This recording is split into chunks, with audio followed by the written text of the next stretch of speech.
there is a further term that really becomes so apparent in these beautiful worded lines of Article 1, it's dignity. This is a term which in post-war period, when people struggled for survival, was not really top of the list. Not least in Germany. But nevertheless, even before the UN made the Declaration of Universal Rights in December 1948, it again appeared in the political world and precisely in Germany. You know Article 1 of our basic law, Grundgesetz, and the most important sentence, which becomes even more important, and the Chiemsee Convent really would go even further than the United Nations. The dignity of humanity is inviolable. We have to respect and honor it, and this is an obligation of all state power. And this is really revolutionary.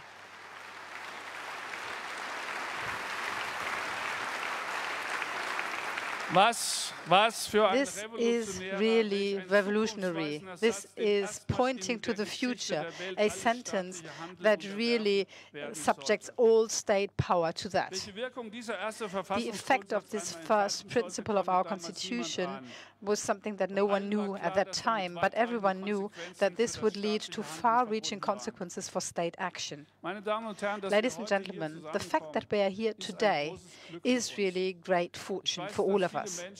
I do know that a lot of people love the spirituality of the Dalai Lama, and they experience that directly in their lives. And I do believe that today and tomorrow, many people in Darmstadt will experience that. The three personalities that have come here today, what they have achieved together for a peaceful and free and democratic social togetherness is something that we cannot estimate too little. You know, I'm so happy that you're all here, and I wish all the best of success to this program. Hopefully we can discuss prudently, and I'm sure that we really will benefit a lot when we move away from Darmstadt, the scientific city, or stay here.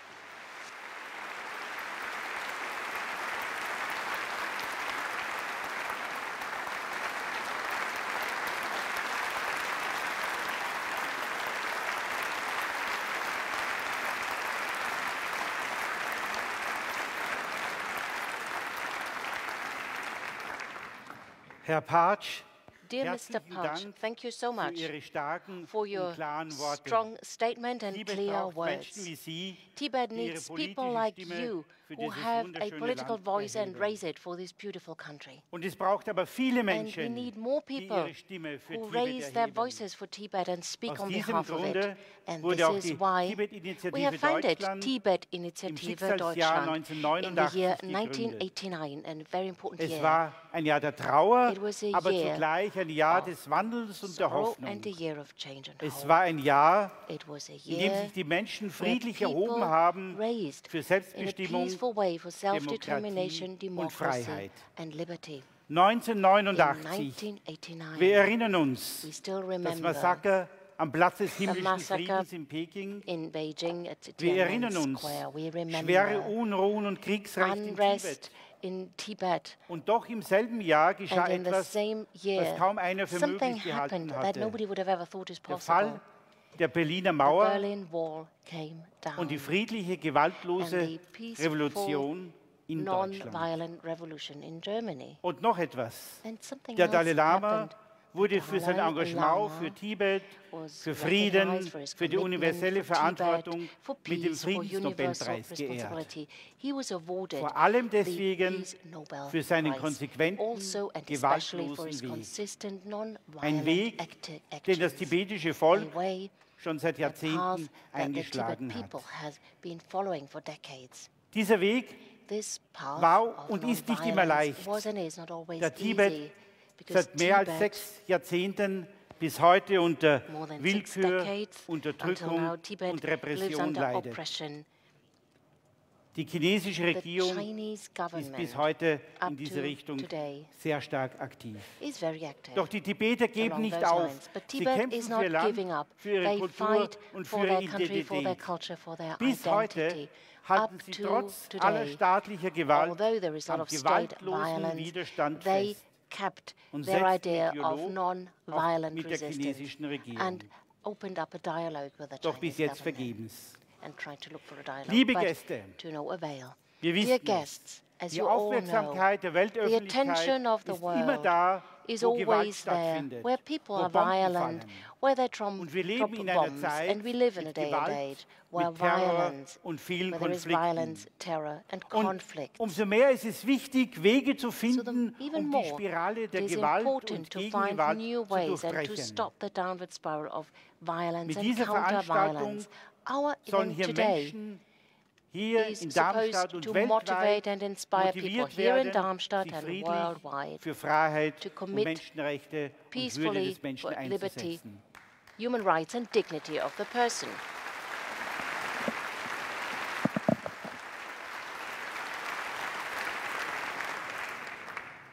Und jetzt etwas sehr Persönliches. Now something very personal.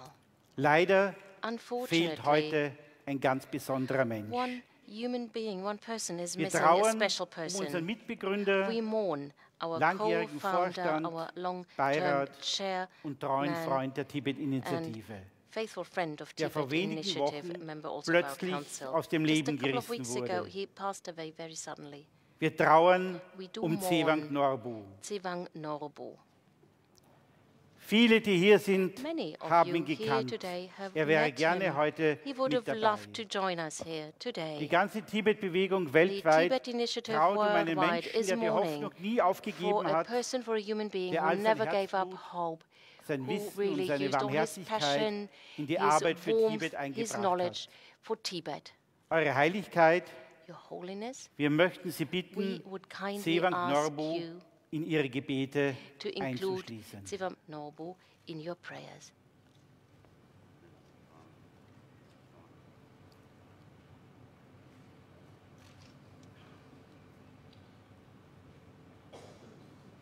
Vielen Dank. Thank you. Wir alle möchten in einer Welt leben, We all in der want Dialog, to live in a world Mitgefühl where there und is a Empathie dialogue, there is regieren, compassion and in der empathy die that should reign Menschenrechte the world, geachtet where und human Hass rights are und respected, where there Vorurteile is no durch hatred, no prejudice, Verständnis, where people Kooperation understand each und other, Toleranz cooperate and are überwunden tolerant, werden. where we Und in overcome all diesem those Sinne obstacles. freuen wir uns In auf this context, we are very much spannende looking forward Diskussion, to an auf exciting, wertvolle inspiring Impulse. discussion, interesting impulses Und jetzt and zum ideas. Abschluss, And now, liebe Dunja at the Hayali, end of the introduction, dear wir Dunja schätzen und Hayali, sind froh und glücklich, we are very dass Sie happy durch to diese have you Veranstaltung here uns as our führen. moderator this Wertes morning. Publikum, Dear begrüßen audience, Sie a jetzt very mit uns warm gemeinsam welcome die to our TV-Moderatorin und moderator, Journalistin TV Dunja journalist Hayali. Dunja Hayali. A very warm welcome to you.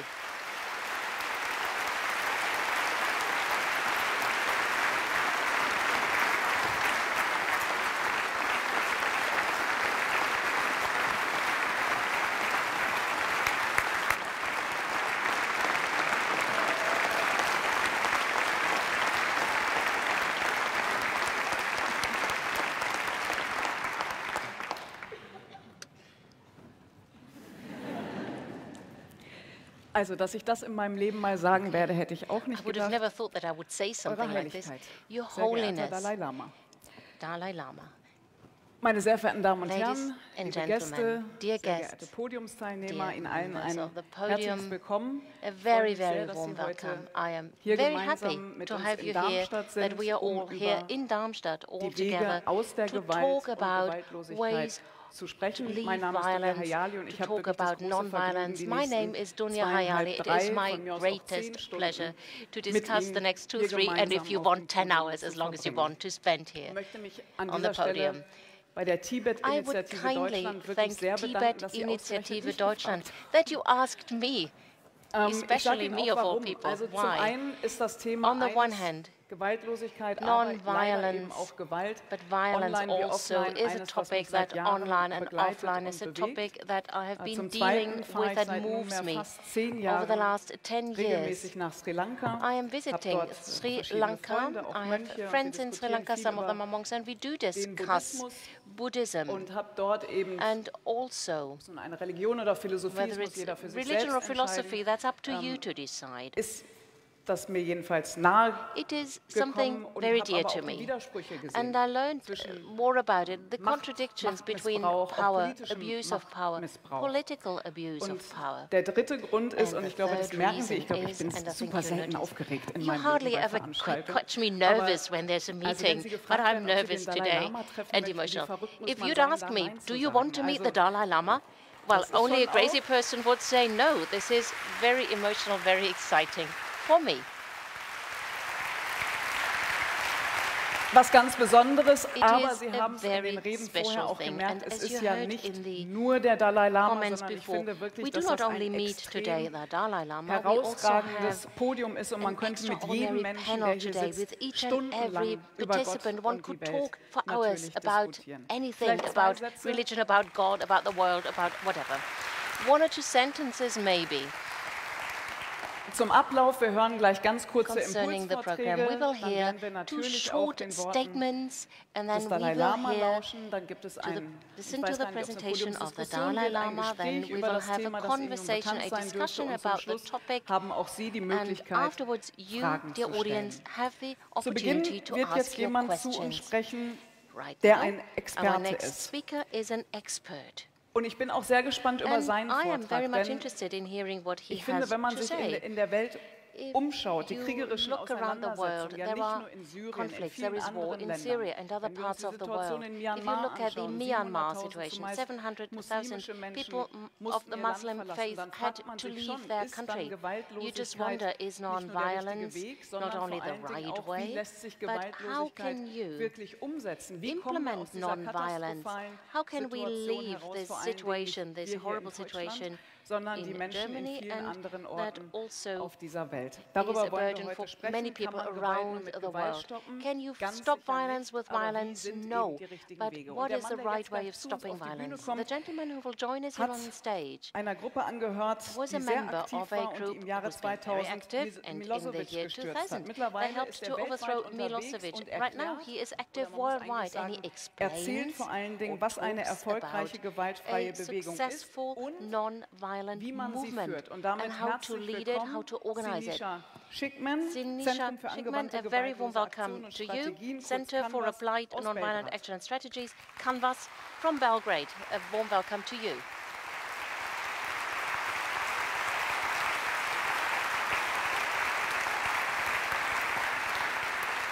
Thank you, Dunja. Well, if Dunja is nervous, imagine me. First of all, I would like to say Tashi Delek to all of you.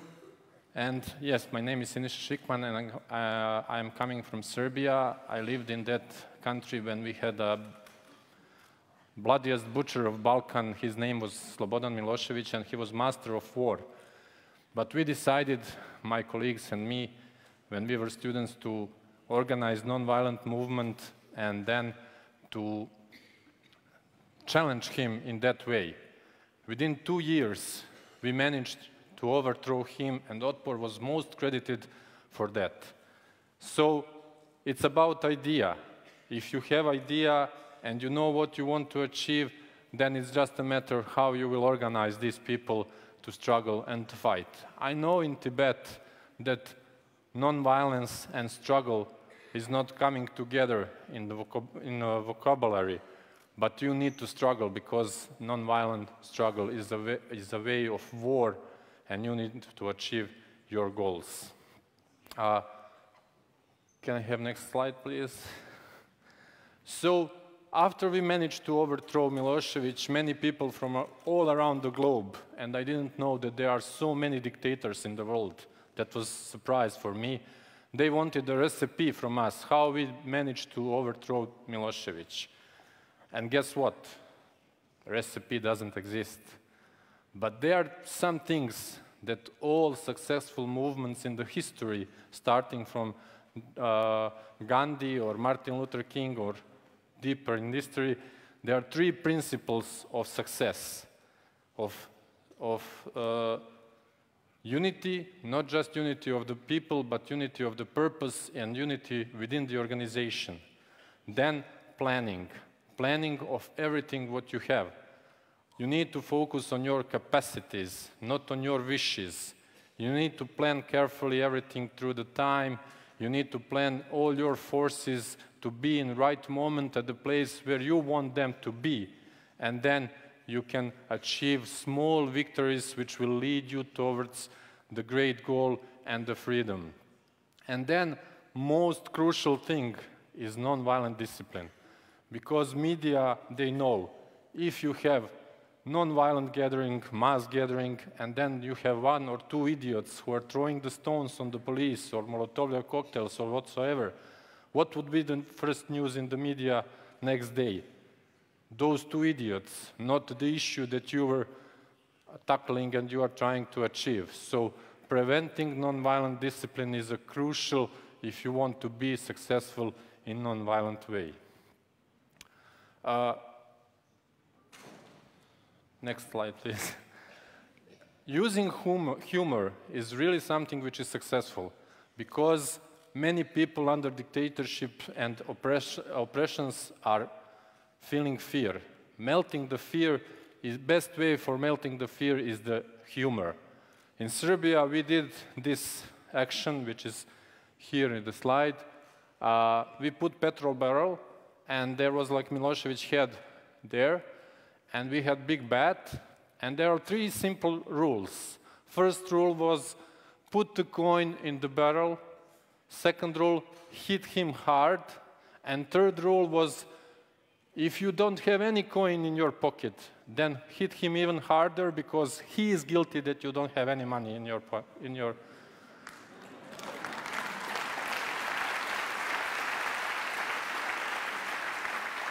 So that action was repeated time after time, and police was constantly confused whom to arrest. And we expanded the battlefield because we engaged other people in actions because they were laughing, and then when you are laughing, you don't feel fear and you are ready to be active. Now we are not bragging, but those people stated that after our workshops, and now I'm speaking about Center for Applied Nonviolent Actions and Strategies, or shortly Canvas, they said that after our workshops, they managed to see things differently, and they started to struggle differently. And they achieved these kind of successes, which are listed here. So you also, each of you, can be successful nonviolent fighter. It's up to you.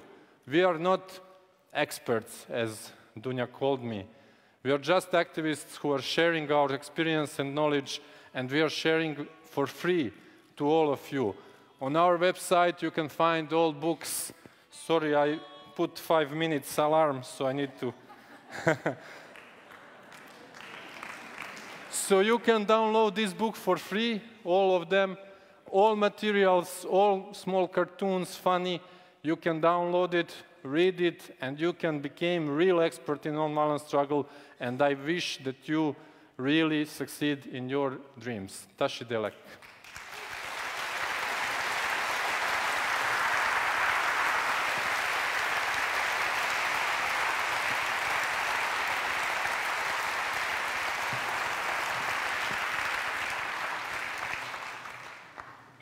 Ja, vielen Dank. 5 Minuten. Thank you very much. 5 minutes. Admittedly, that's very short. And the next presentation will be just as short. It goes a bit in a different direction. You can use it as an incentive or impulse for the second part in our discussion, when we talk about the political action, the mobilization and the possibility of the individual. Because every one of us may change things. If you see these 4 personalities, maybe you give in and might say, well, I'm so small in the world, what can I do? But everyone can do something. And this is what we will discuss in our panel discussion and also in the next presentation. And who would be in a better position to do that? A lady who is the youngest secretary of the Central Tibetan Administration in Dharamsala. She's now secretary in the Department of International Relations and Information of the Central Tibetan Administration. And for many years, she has been acting to the Tibet issue. Welcome, Daron Charling.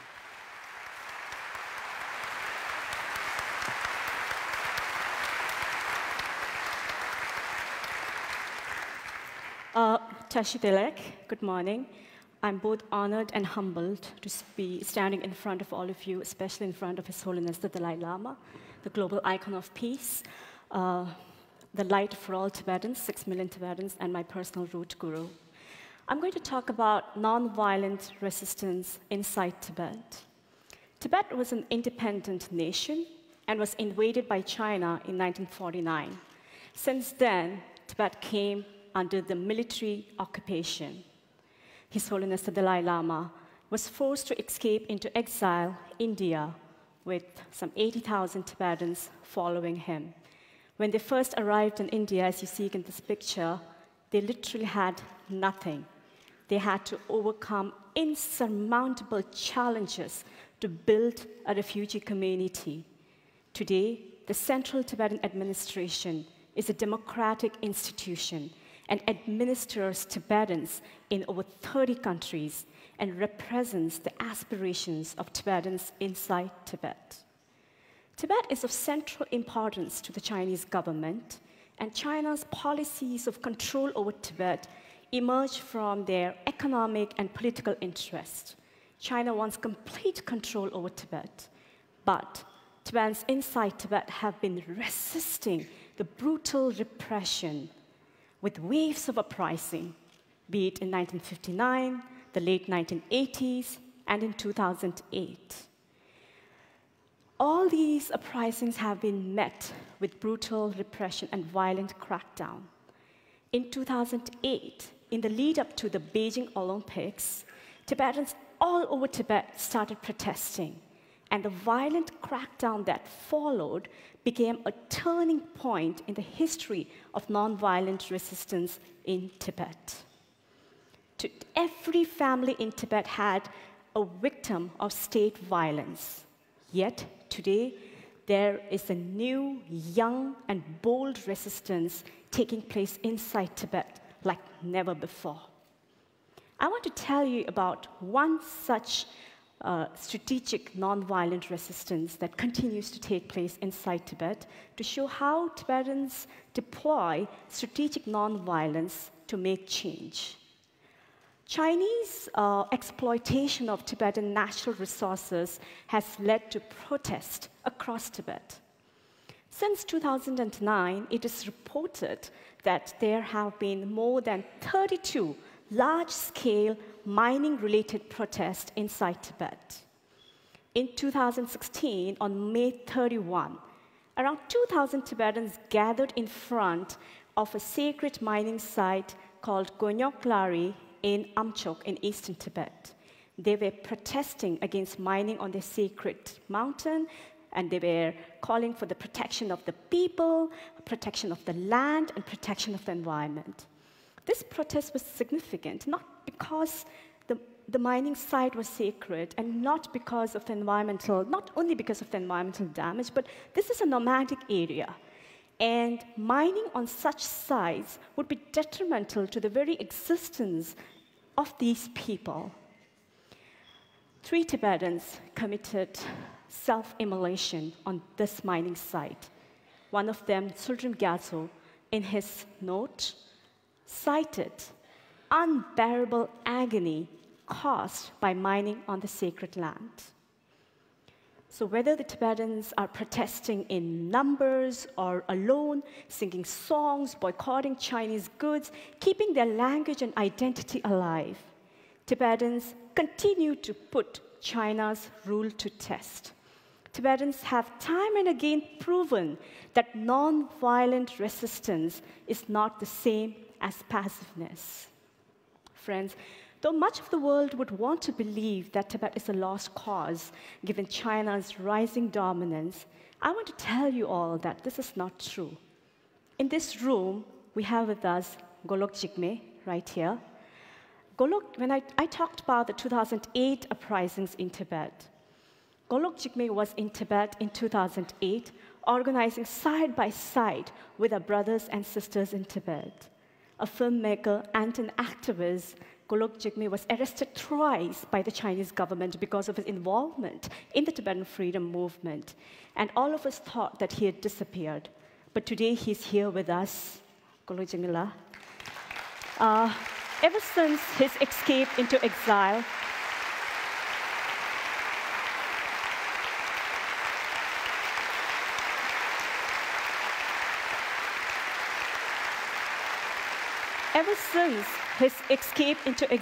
he has been traveling the world, crusading for the cause of Tibet. If Golok Jigme has not given up, we cannot either. Friends, Tibetans in Tibet are finding new ways of resistance even after 60 years of repression. If Tibetans in Tibet who are risking death and arrest and have not given up, we cannot lose hope either. We need to support them with the freedom that's available to us. When Tibetans are using or upholding nonviolence as the core principle underpinning their struggle, we need to support them with action from here in Germany. Our friends have also shown us that change is possible, be it the Solidarność in Poland, and Otpor in Serbia, and ICANN for nuclear disarmament. Nonviolence has the potential to make fundamental change. For Tibetans inside and outside Tibet, His Holiness the Dalai Lama is the national symbol of hope, of our identity, of resistance and resilience. With the blessings of His Holiness the Dalai Lama and treading the path of nonviolence, let us all make a change. Join us. Thank you.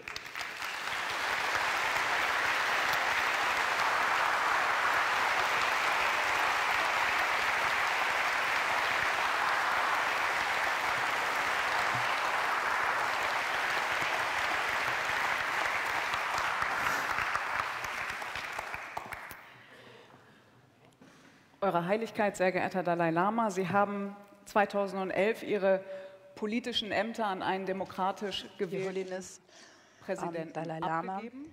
You stopped presidency. Ich sage es nochmal. Oh, sorry, I say it again. Eure Heiligkeit. Your Holiness. Sie haben im Jahr 2011 in the year 2011 Ihre politischen Ämter an einen you gave your political office to a democratically elected president. But of course, still today, for the Tibetan people and for many people in the world, you are the spiritual leader. So these are the facts. And then I was sitting at home in front of my computer and I thought, what else should I tell you about the Dalai Lama? It would be too short, too banal, too anything. And then, all of the time, I had one particular idea in my mind of another great personality who once said, non-violence is a weapon of the strong, Mahatma Gandhi. And you needn't say more to welcome Dalai Lama, and we just do it again, together, officially. Welcome to Germany and welcome in Darmstadt. Dalai Lama. Dalai Lama.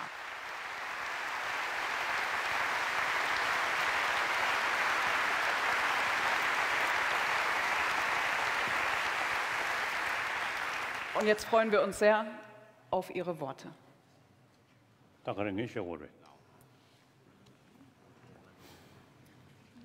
Dear brothers and sisters,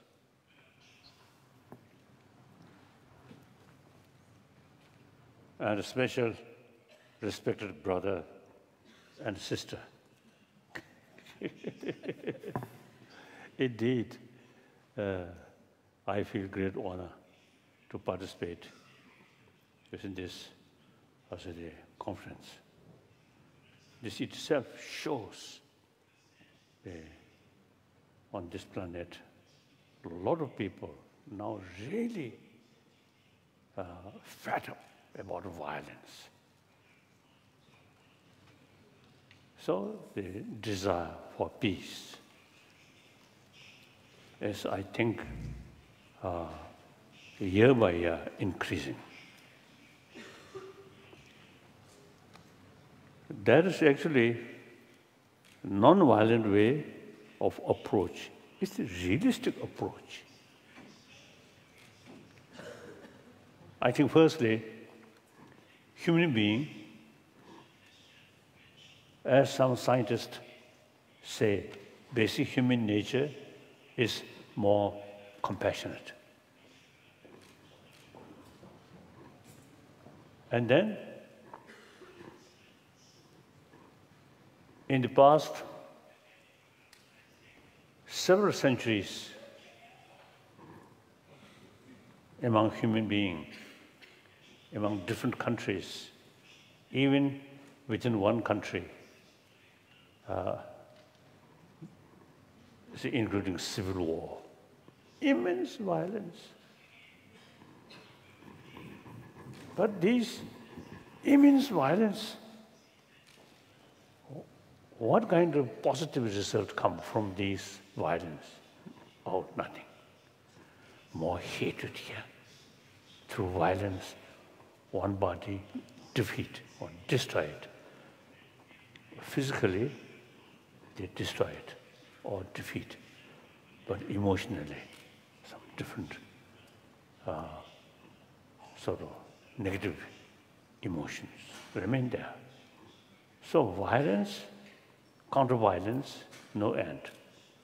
So now Europeans realize, you see, the violent method is not a right method. So think, common interest, broader mind. After Second World War, European Union start. I often telling people, First World War, Second World War, France and Germany, arch enemy. One of my great friend, and as a matter of fact, almost my tutor of quantum physics, late von Weizsäcker, in 1990s, then his age also in 90s. So he told me when he was as a young German, every French eye, Germany is their enemy. Similarly, German eye, French is their enemy. That kind of attitude completely changed, he told me. So, European Union start. This also, I think people get deeper experience. Violence is outdated. Now, violence very much depends on the strong concept of we and they. Then fight come. Then they consider all your neighbors are same, part of your own community. So European Union started. So I always telling people, because European Union developed within member state, at least the last few decades, no danger of quarrel, killing. If European Union not developed, then within last few decades, I think in German people also then may kill someone, and Polish also. But, you know, people becoming more mature. So the non-violent method is the only way. So I feel now it is very, very possible. The early part of 20th century, later part of 20th century, I think human thinking much changed. And then my elder brother here, the solidarity movement in Poland. You mentioned about 200 Russian soldiers, 200,000 Russian soldiers there, but you see, they determined to fight against aggression or violence, then non-violent movement, solidarity. Once you mentioned to me your experience,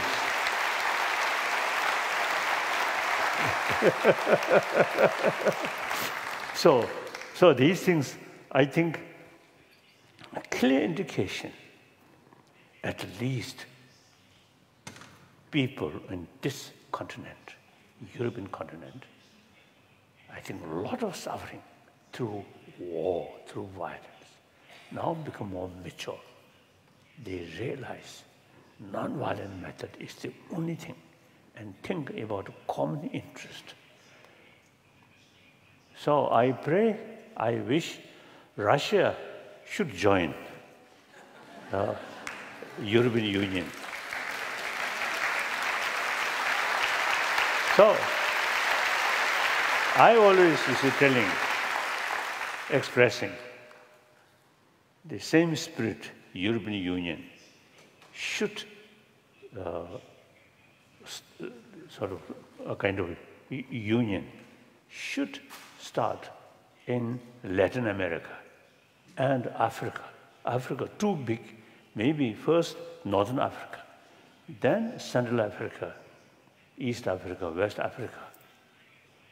Eventually, whole world, like United Nations. United Nations is the sort of the body or representative of government. Now I think some kind of people sort of, some kind of body there. So eventually, I think our sort of goal or alternative, I think whole world should be one union. It is possible. It is possible. You see, what my dream is Asia, India itself. Actually, union. East India, South India, West India, North India, Central India, different language, different script, but remain happily within one union. This is one example. The China also, you see the Chinese word "gonghuo", union. So eventually, I think this moment, I think my thinking is just an empty dream. Eventually, I think India, China, Japan should unite it. Possible. Possible. So therefore, the union is very much sort of based on the concept of non-violence. I think this century, I always is telling, this century should be,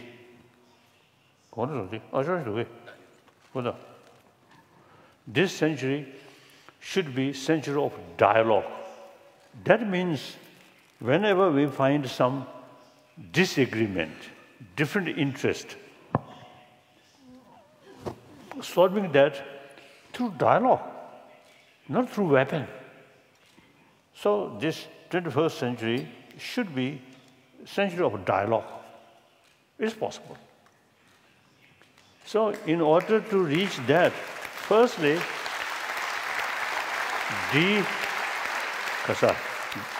denuclearization, what called? Very important. One occasion, Peace Nobel laureate meeting, originally in South Africa, but then South African government feel little difficulties, so then whole menu shift to Rome, and a few Nobel laureate. And then it's a talk there how to create a free nuclear weapon.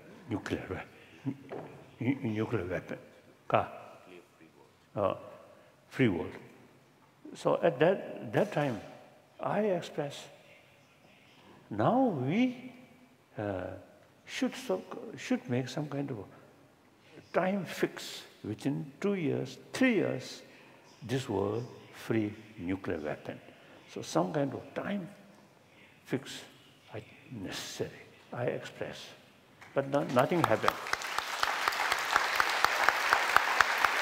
My reason is just a free nuclear weapon sound very nice, but may not be very sort of effective. So some Nobel laureate meeting, you see, made one sort of fixed timetable, and then worldwide movement. I think then eventually can achieve. Then demilitarize on the offensive weapon. Then gradually, even defensive weapon also, I think, should eliminate. So this world, in order to achieve non-violent world, peaceful world, I think world or aim should be eventually demilitarized world, step by step, in order to achieve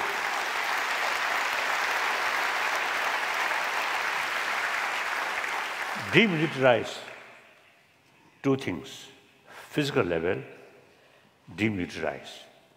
Then, in order to achieve that, internal disarmament, that's our anger, frustration, jealousy, too much greed. These should reduce. So that, I think, as already mentioned, is the union, very helpful. So, external disarmament, internal disarmament must go together. Internal disarmament through education. You know, now the more compassionate mind here, your physical health better, and brings smile. Isn't it? I think people love smile. People do not love like that face. I usually ask, you see, when I met some student, do you prefer smile or the more serious face? They say smile. True. Even dogs, if we show smile, affection, they also, then you see their tail. They have no language, but you see their tail indicate sort of affection. You're feeding some food, but remain with a serious face. Even these dogs also, you see, not very happy. Take some food, and then go away. So, these, because these, the people, the species of mammal, social animal, biologically, they have the equipped sense of concern of others' well-being, compassionate attitude, because that brings together. So each individual social animal, their survival depends on the rest of the community. So we are a social animal. Each individual's future depends on the community. Now community, whole world, one community. So 7 billion human beings is actually one community. So, thinking these lines, then gradually we can develop, respect others' right. With that, even some small different views, different interests, you can easily share these differences, how to achieve mutually agreeable solution. So we need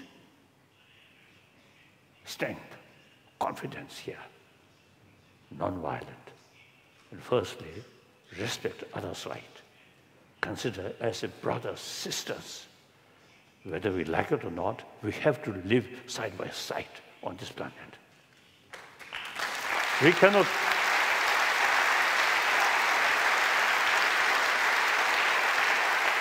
So Europe European nation, you see, your future depends on the South, Africa, or Middle East. And then also you see Easterner, their future depends West, West depends East. Similarly, North and South. So because also the global economy, now national boundary is not important. Then on top of that, one serious matter is climate condition, global warming, very serious. Within my lifetime, I noticed a clear sign of global warming. If present trend goes continuously, I think 22nd century, I think humanity may face serious sort of also the difficulties due to global warming.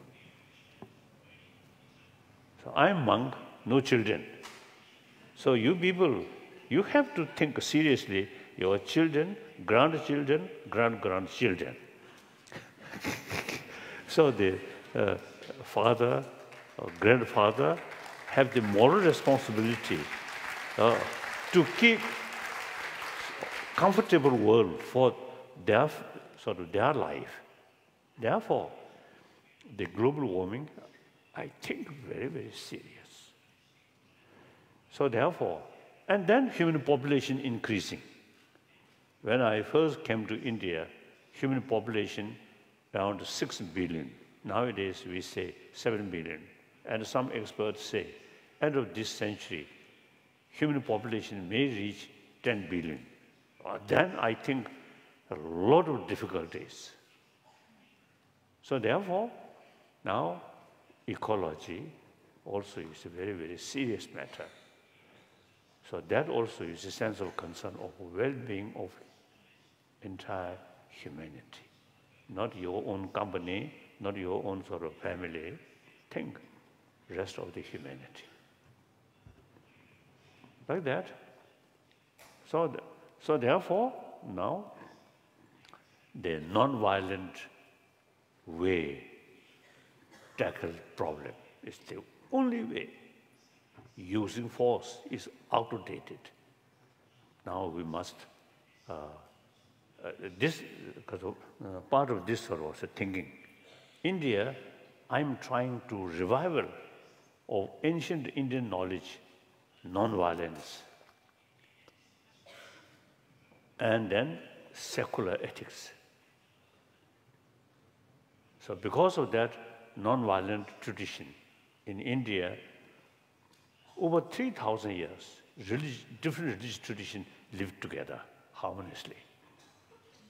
Now, recently, I suggested some Indian Muslim should take some active effort to bring closer relation among Shia Muslim, Sunni Muslim in Afghanistan, in Syria, in this area.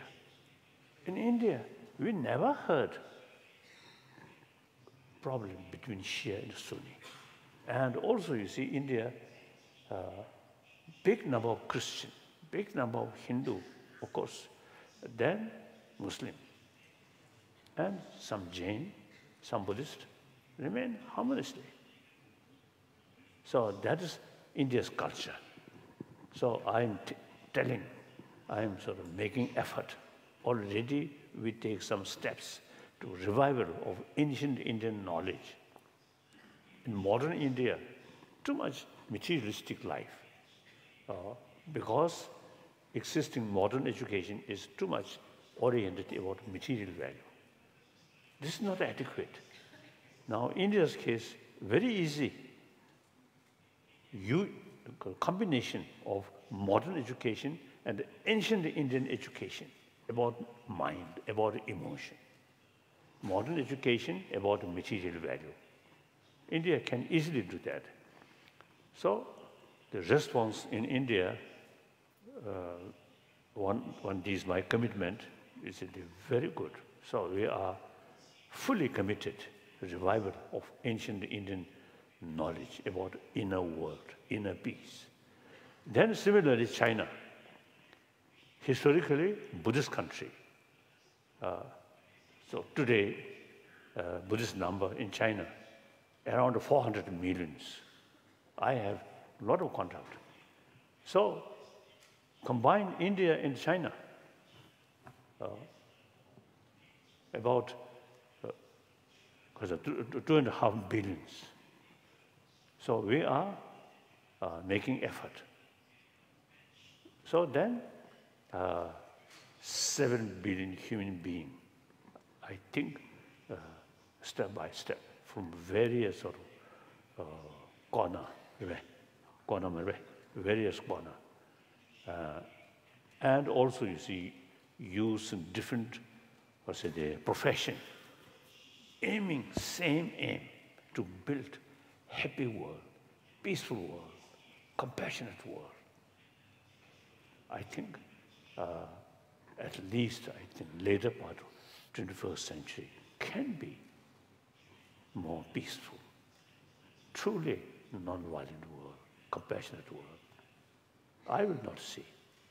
Already now 84 years old, so maybe next 10 years or 20 years, then I will say bye-bye. So difficult to, I may not see, but we have to start this work with vision and practical sort of method. That's very important. So here, see, your organization also, you see, have, I think, great potential, make contribution for that direction. So that's all. Thank you.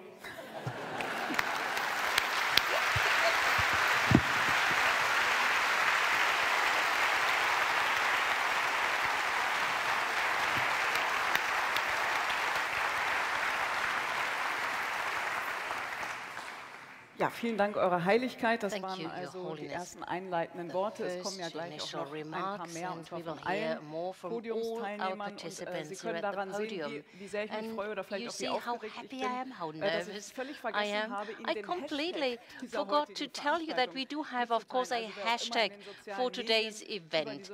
So if you want to report, tweet on social media, hashtag DL Tibet Initiative. Some of you have already done it. DL Tibet Initiative, DL Tibet Initiative. Please spread the word of non-violence, spread the message not only of the Dalai Lama, but of everybody who's speaking here. Now there is a gentleman whose representation will be very interesting for me. He's from the Iraq. That's my parents' home, Baghdad, the city where my family parents have lived for a long time. It is interesting and crazy what he's doing. He's got his cello. He visits places where shortly before people have lost their lives because of bomb attacks.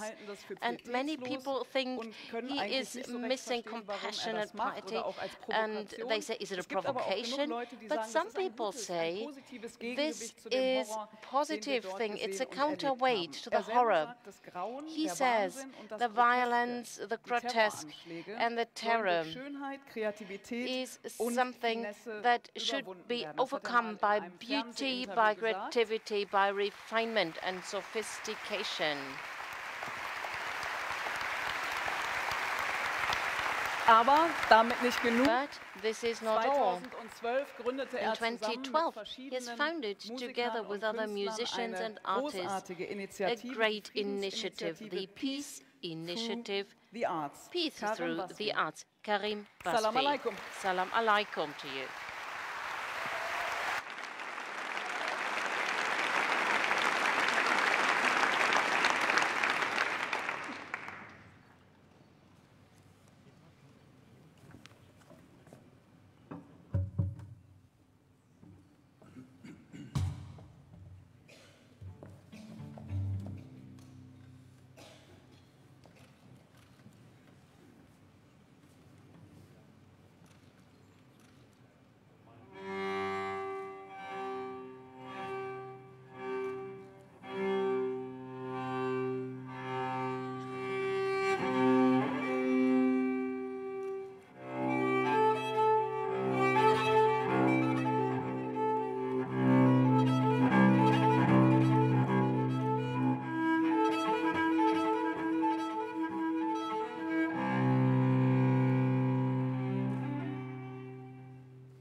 Das war Karim Basvi. Vielen herzlichen Dank. Karim Basvi, thank you so much. Music can be an element that brings us together, as we have all felt. Now we would like to start with our discussion. As I initially said, 1.5 hours, 90 minutes together with a discussion, and you, dear audience, you will have the opportunity to ask your questions, your short questions. Please ask short questions. Try not to do a monologue, just ask short questions. This is valid for everybody who is talking right now. Let's try it to be short and precise and concise. Let me present everybody here on the podium. But it is part of our respect. Rebecca Johnson, Nobel Prize laureate.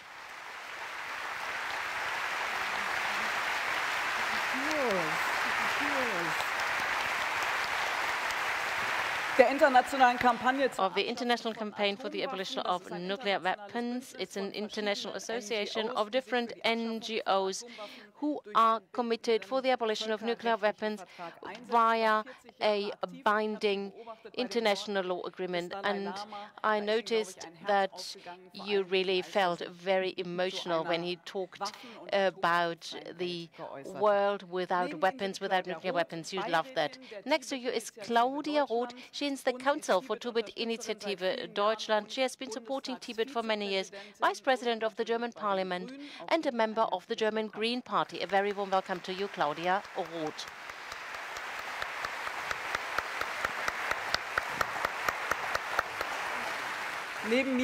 Next to me, Lech Walesa. I do not have to tell you much about him. He was the chairperson of the Solidarność trade union. He was the leader of historic change in Poland. He was president of Poland, and he also is a Nobel Prize laureate for peace.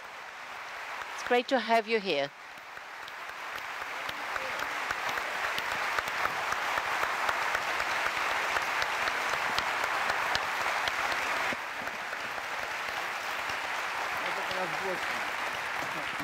Und Sie hätten die Begrüßung sehen sollen zwischen den beiden Männern. Man kann the moment when the two gentlemen met. They were brothers in their spirit and maybe going beyond it. It was such a warm, emotional meeting of two kindred spirits. And a very warm welcome again to His Holiness Dalai Lama.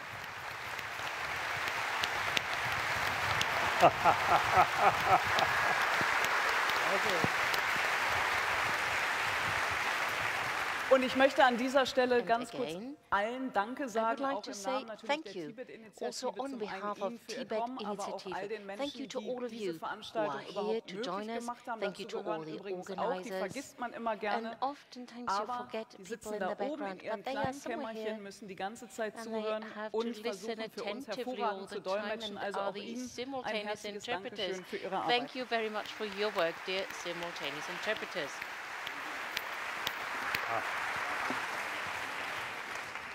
Eure Heiligkeit, die erste Frage, die ich habe, geht an Sie. Sie haben am 21. September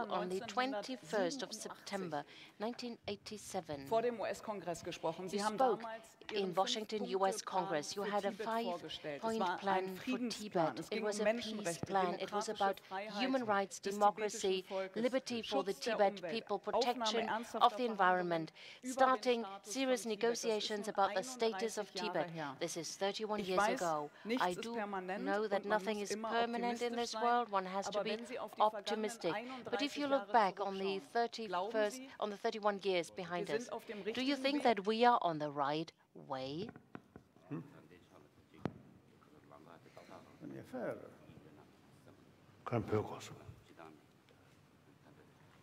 I think at the global level, as I already mentioned, I think human being, I think too much suffering. So now becoming more mature. So now people, I think, for example, Iraq crisis about to happen. How many millions of people from Australia up to United States come out and against violence and for peace?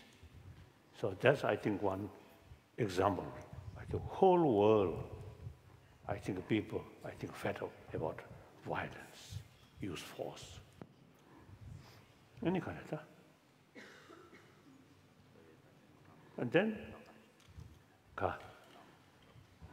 I think this Deutschland, First World War, Second World War, immense destructions, particularly Second World War. And Poland also suffered a lot. So I think modern German, as well as Japan, I think, born from ashes. Risen from ashes. So I think both Japan and here, Germany, I think desire for peace seems to be very strong. So then Germany and Central Europe, I think one important member state of European Union. I think you can do more, I feel.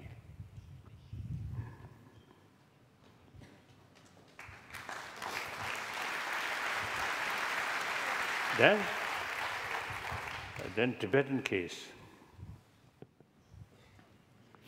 Actually, 17-point agreement signed 1951. I think 51. So that also, you see, we realize best thing is through talk, through negotiate. And then 56, eastern part of Tibet, some uprising happened. Then 57, northeast Tibet.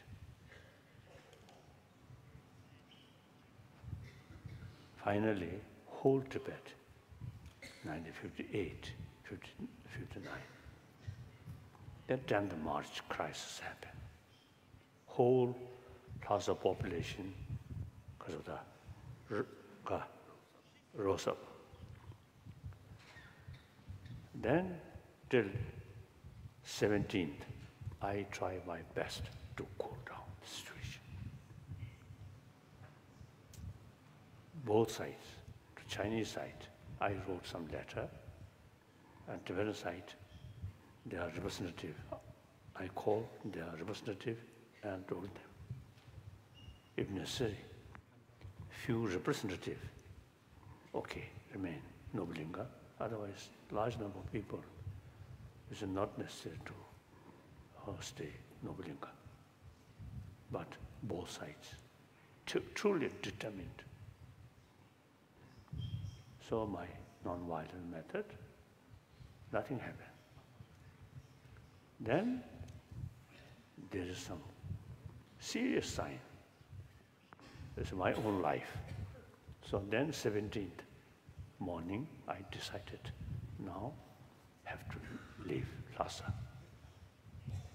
So the night of 17th, I escaped from Lhasa, from Nobulinga, Samabelis.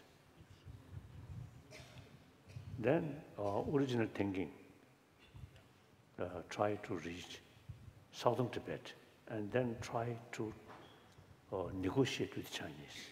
But then, soon after I left, bombarded whole Nobulinga and Lhasa. And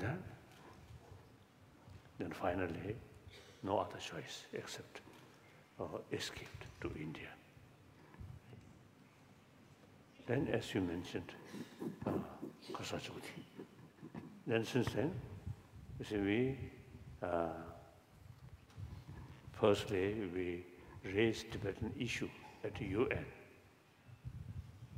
in spite some sort of disagreement with India's Prime Minister Jawaharlal Nehru, but we decided to raise. Then nothing happened. 3 resolutions passed, nothing happened. Then Pandit Nehru advised me, sooner or later you have to talk with Chinese government. So then, as early as 1974, we decided. Now we are not seeking independence. So our side fully prepare to talk with Chinese government. Then late 1978, some indication come from Chinese government. Then Deng Xiaoping there. Then eventually we met and some talk. And then Deng Xiaoping stated very clearly, accept independence. All other sort of problem we can discuss, we can solve. So since then, later we call middle way approach, not seeking independence, but not accept the existing situation there. So we call middle way approach. So about, I think, 3 years ago, around 3 years ago, some articles wrote by Chinese, about 1,000 articles, we noticed. All 1,000 articles wrote by Chinese, all support about our middle way approach. And they're very critical about central government sort of policy regarding Tibet. So, since we are not seeking independence, you see, we want some kind of mutually agreeable solution and mutual benefit. So now from our side, open. The more and more support from Chinese intellectuals and of course Chinese Buddhists, like that. So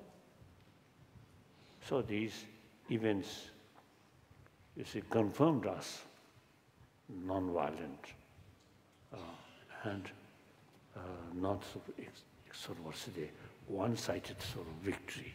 No, mutual victory, mutual benefit.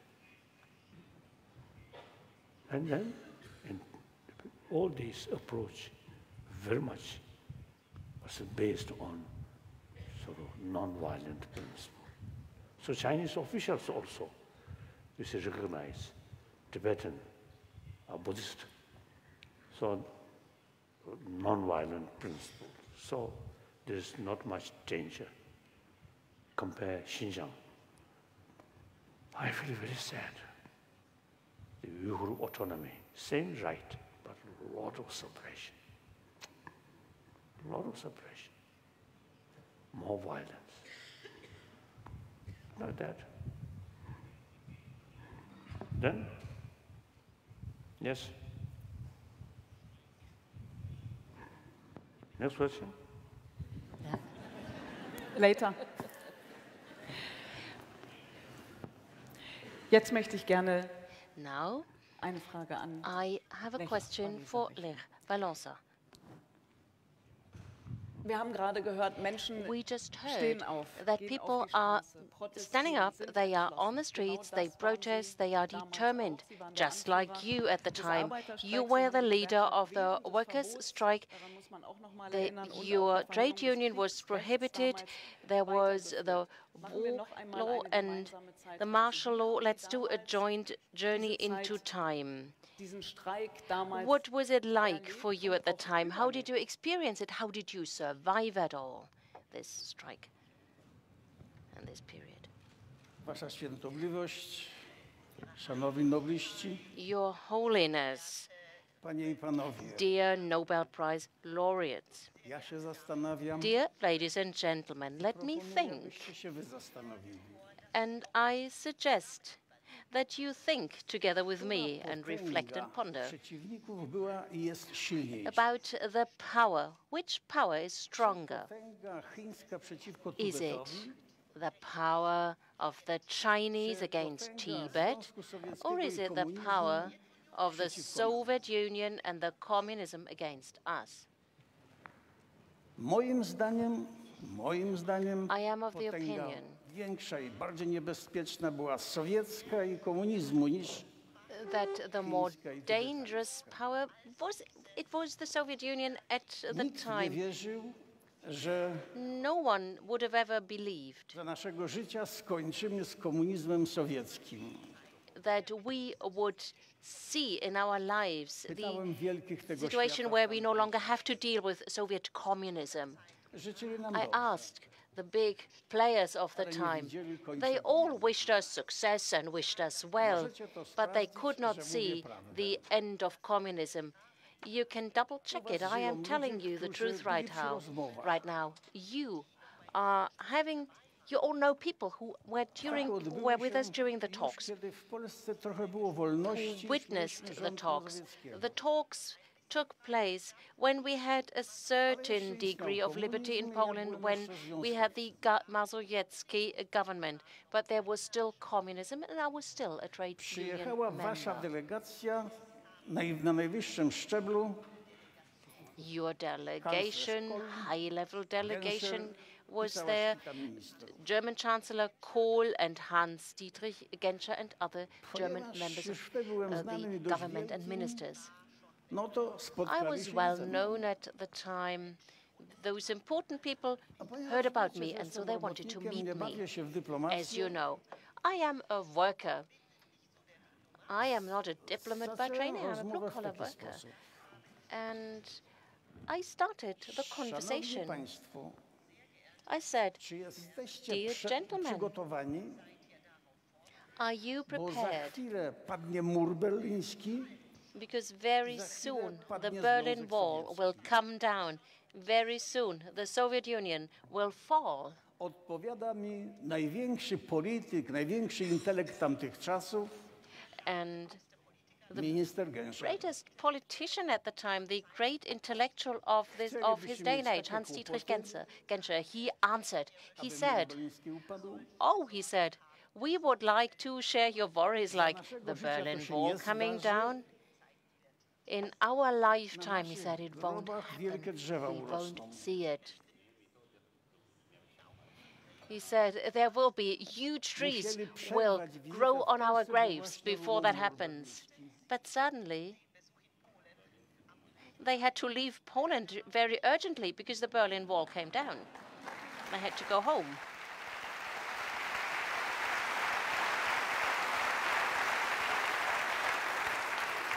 Żeby było jasne I dobrze ocenione.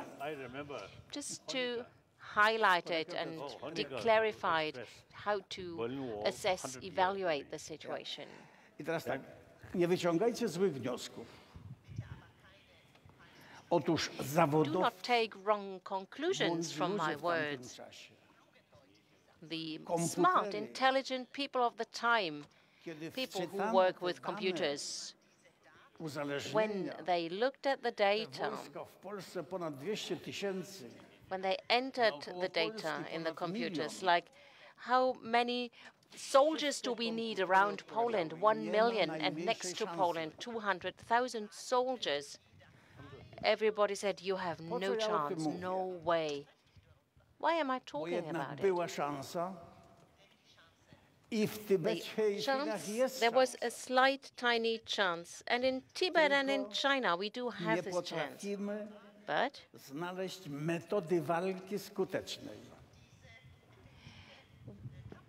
we cannot find an efficient way of fighting, of battling.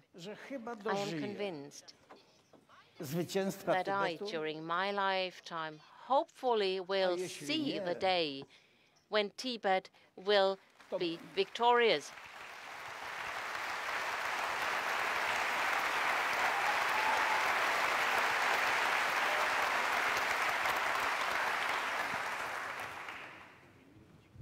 To moje dzieci na pewno dożyją. Ale na czym ja się opieram?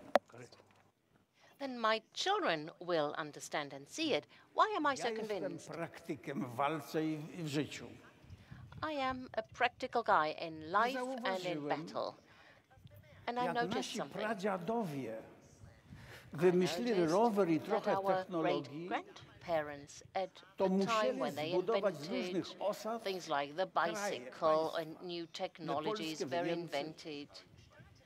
And they did some nation building and founded states like Germany, like Poland. It took until the end of the 20th century. On wytworzył struktury, programy pasujące do tej wysokości cywilizacji.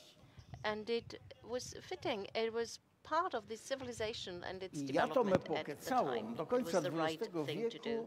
This era until the end of the 20th century is the epoch of the earth. Przesuwaliśmy granice. We were fighting for earth, for soil, for territory. We shifted boundaries of states. Ale w międzyczasie zbudowaliśmy technologię internetu, informacji. In the meantime, we have developed technologies like the internet, the IT age, airplanes. Nie pasuje do tej epoki. And this no longer fits with this era of the earth, of the soil. The structures have to be expanded. We have to see the big picture and change the programs. And there are differences, different religions, different types of education, many things. Potrafiło w Europie widać na nasze pokolenie. That was my Upadek tamtego zorganizowania. In Europe. Pojawiła się epoka intelektu, informacji, globalizacji. When this organization fell and came down, the next era was the IT globalization era. It requires from us totally different ways of behaving, different solutions. And Tibet and China should find a solution, a peaceful solution, a constructive solution, because civilization asks for it, demands it. Na jakie pytania ja dzisiaj nie mam odpowiedzi jako rewolucjonista? Vanish from the face of the earth as humankind. Ponieważ jak mówiłem, jedna there are questions that even I as a revolutionary cannot answer. I said one era is over and the new era epoka słowa. Has not yet started. It is something that I would call the era of the word. A słowo ciałem się stanie.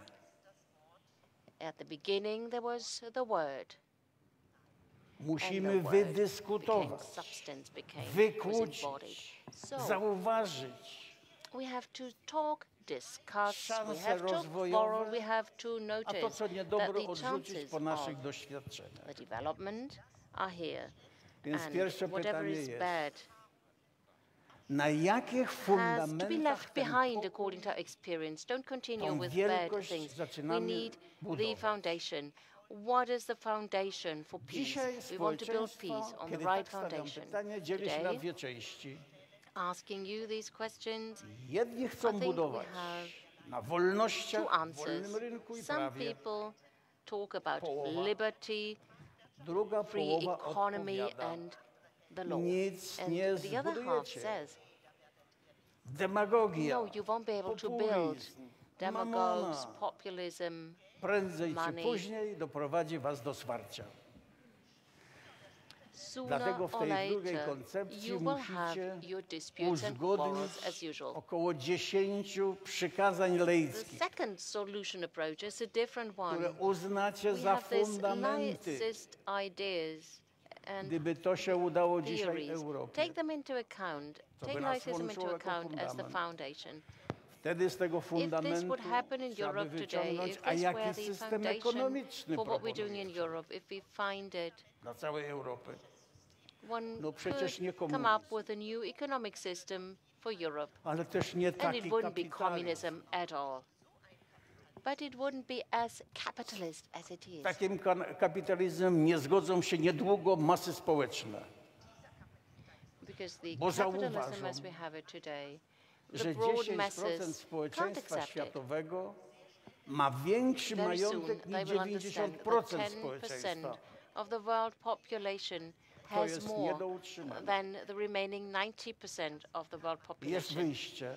Albo rewolucja październikowa. There will be one solution, like the October Revolution, maybe.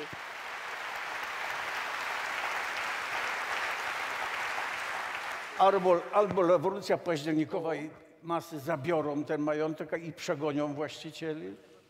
During the October Revolution, people lost all their possessions and their money. Or what I personally would suggest is as follows. The funds, the money is not working for us. Freeze the money, freeze the funds. Why don't we meet around the table and talk? What can we do to use the money, the funds wisely, so that everybody profits from it? This money has to work for all of us. We will solve problems like unemployment and other things. It won't exist anymore. And there is a third problem we have here in Europe. Demagogues and populism. How can we fight it? What can we do? W skali Europy, jutro globalnie, nie damy rady bez poprawek istnieć. Dziś społeczeństwo jest wygodne. Continue our lives and meet corrections. There's a lot of comfort. Many people don't attend political meetings. Many people don't join a political party or a movement. They don't want to even pay the membership fee for a political party. And then we have strange elections, like the masses are voting for a Mr. Trump. In Poland, they vote for the twins. In France, some people have a strange voting behavior, and this is true for other countries. Smart people, if they see it, and I've been talking and preaching it for 20 years, the society has to be organized in a way and manner like the average person thinks and lives. 20 years ago, I said so. You have to reflect the average. We have the people on the left side, have the people on the right side of the political spectrum. What do the left-wing people say? I do not believe in God, they say, and we need money and funds for the state. The right-wingers do believe in God, and they want private wealth. Later, we understand that everybody who is employed, everybody who's in a trade union, everybody who works in production manufacturing, and the left and the right-wingers, if you all organize your societies in this way and manner, everybody would know where they stand.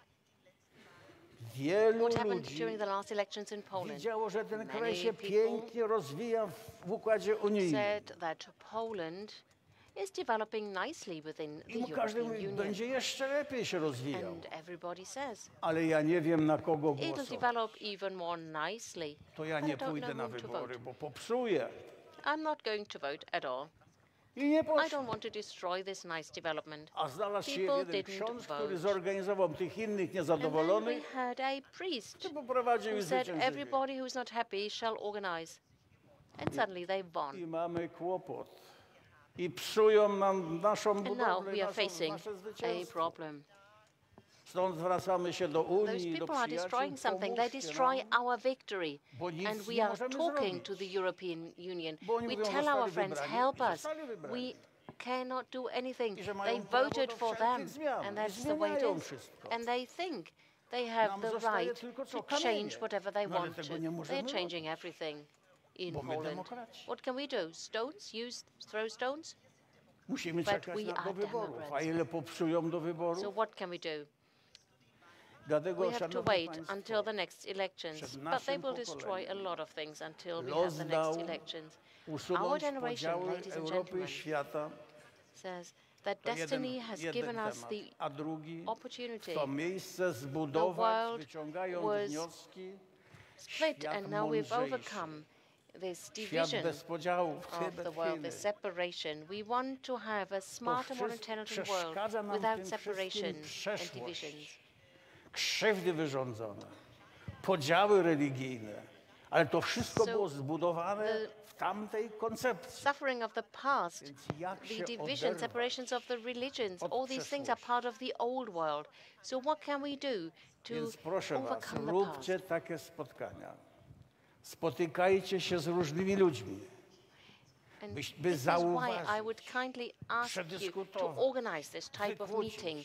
to talk to people, to understand and discuss things, to quarrel if you want to. We have opportunities to develop, to have new people without the burden of the past, vote for them, and then we'll have the opportunity for peace, for the world, for Tibet, develop peace, develop prosperity, but first of all, we have to understand that we have a new era, and the solutions from the new era are not the solutions that are adaptable for today's world. We need small corrections, not too difficult, I think.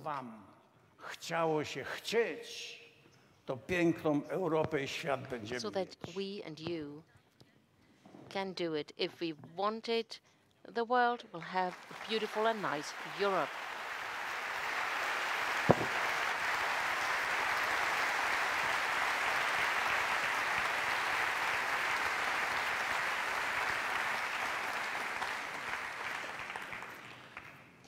Und Sie haben sich damals zusammengesetzt. At that time you came together and discussed. There were different talks.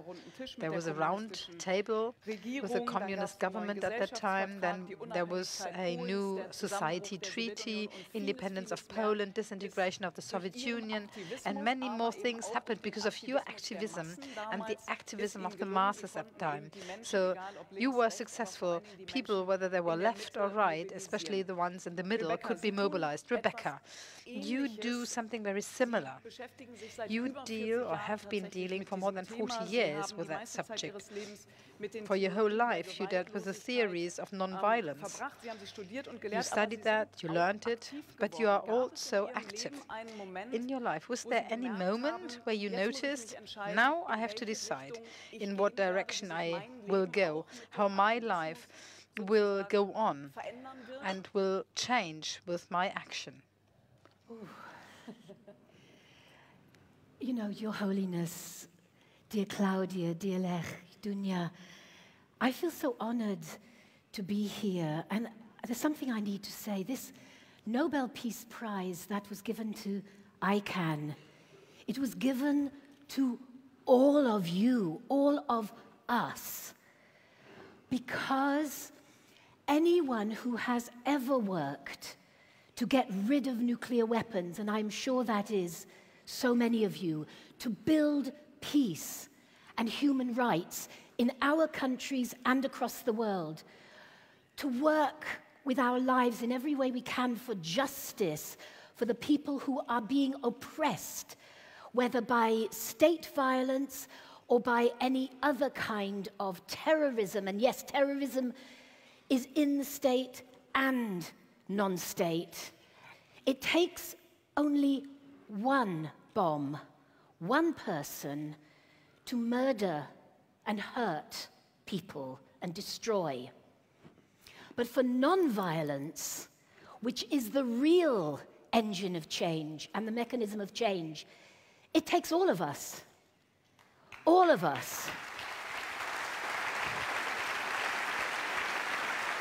And that is the lesson that I learned actually back in the 70s, because I became involved with women's groups.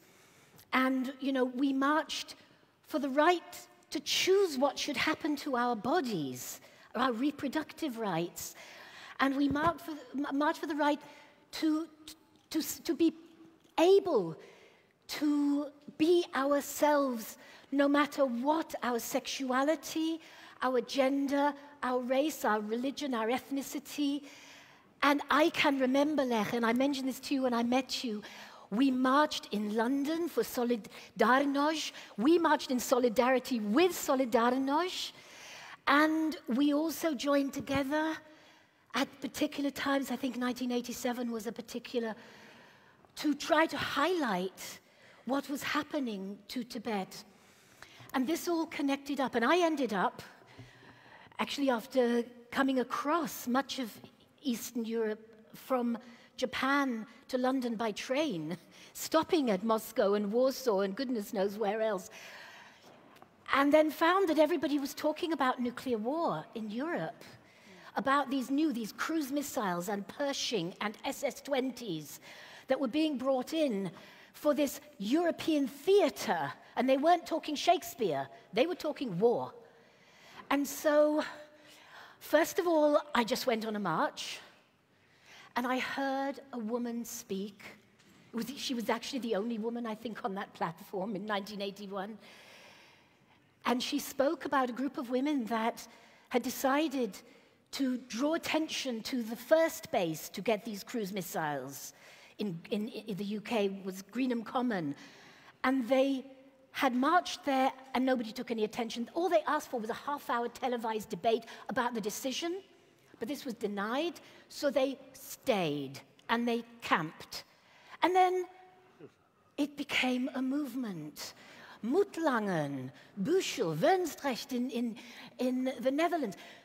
Throughout Europe, suddenly there were peace camps of people who wanted to use nonviolence to get rid of the worst, the most annihilating weapon of mass destruction that had ever been invented through madness, which was the nuclear weapons. But we didn't only put our bodies in front of these weapons and try to stop them being deployed. We also joined together these networks, these connectivities. We were talking about Petra Kelly.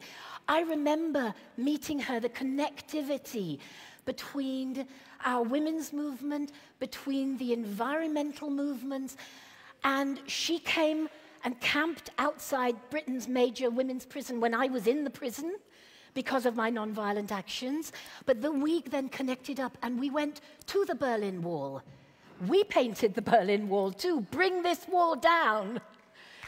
And people, at that time, they flew the weapons in over our heads. You know, we danced on the weapons silos. We did everything we could non-violently. But of course, with their great big planes, they flew them in. And then we realized that we had to build a much wider movement. And this is what we did with making these connections across Europe, East and West. So we went, not by Trans-Siberian this time, but in groups of us.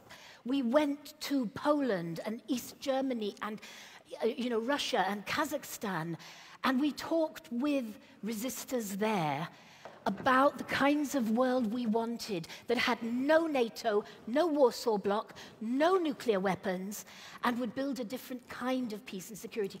And this is why, well, as you know, we got the INF Treaty in 1987. People had laughed at us in 1982 and 1983 when we said, we can get rid of these weapons if we work together.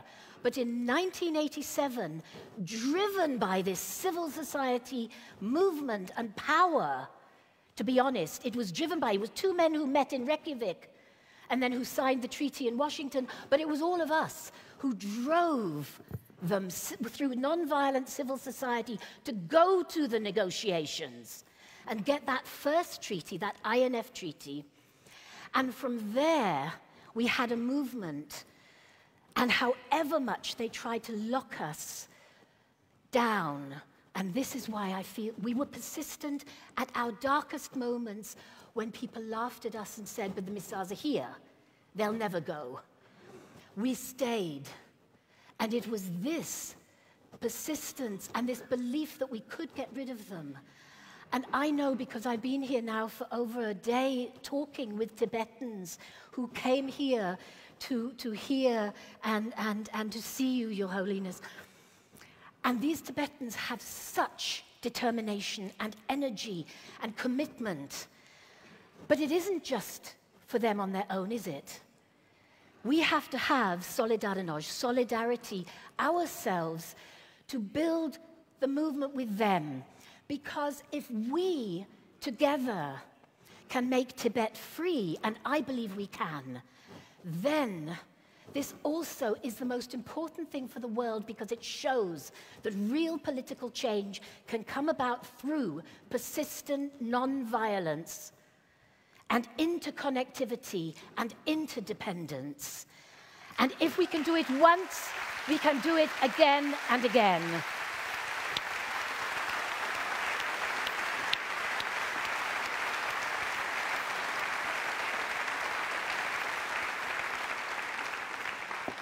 If people come together, great things can happen across borders today, and we will talk about that in the times of the internet. It should be even easier than in former times. You should be able to reach more people, you could mobilize more people, and the impression is there that before there was more passion than today, but we talk about that later on. Rebecca, I have one short other question. You talked about networks. You founded several, like Women in Black. You worked for them. Non-violent actions were organized by you against nationalism, against agitation to war, and for women in their own bodies. And as you were talking about women so much, is that so important for you emotionally that you wanted to work so much with women? Or can you activate women differently? Are they different in their action and involvement? Thank you. I have to say, I didn't found Women in Black. Women in Black was actually founded in Jerusalem by Israeli and Palestinian women coming together to both support the non-violent intifada at that time in 1988 and to try to build a peace movement against the occupation.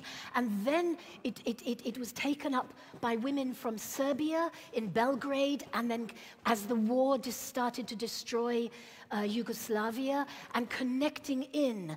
And I founded I drove aid trucks and was so inspired. I helped to build that in my city, London, as did many. But yes, you're absolutely right. I'm a feminist peace activist. I'm not going to be ashamed of the F word, because I think it's a powerful one, particularly as it's linked with nonviolence. And we found at Greenham Common, you know, I was a practitioner, and then the theories developed out of listening to other women. And we found that, yes, it was important to learn from some of the gurus of nonviolence, and I think Christ and Buddha and Gandhi has been mentioned, and Martin Luther King. But for us as women, a lot of women had already faced a lot of violence, and the gender relationship meant that a lot of men, and I particularly think, you know, quite a lot of people who went into the military and police and things, frankly, if a woman was passive in front of them, this is what they expected. So this didn't challenge the violence or the state. It actually disempowered the women. So we developed much more active ways that were both in terms of how we did it. For example, we learned, instead of when a policeman was grabbing or a soldier was hitting a woman or, you know, saying, stop, stop, stop, we would find a voice down here. I call it my teacher's voice, or it can be the mother's voice. It's a strong voice. And we'd say, stop that now. Let go of that woman. You are not a violent man, so don't be violent. And you can hear the difference. You can hear the difference. But there's also in our actions. Sometimes instead of just sitting, of course, we went into the base. We climbed onto the nuclear weapon silos, and we danced, and we sang. It was so wonderful to hear Karim's cello, his music, voice, the vibrations we create in the world, you know. And so on a blockade, we didn't just sit there. We would get up and dance. And now that I have arthritis, because yes, we got arrested. We sometimes got imprisoned, sometimes for longer time, sometimes shorter. And we also sometimes got beaten up, and I'm still suffering from some of that. But all the more reason then, when you're blockading, you learn to do weaving in and out of each other to keep that gate shut. So non-violence is not passive anything. Non-violence is very active. It's active change, but it's using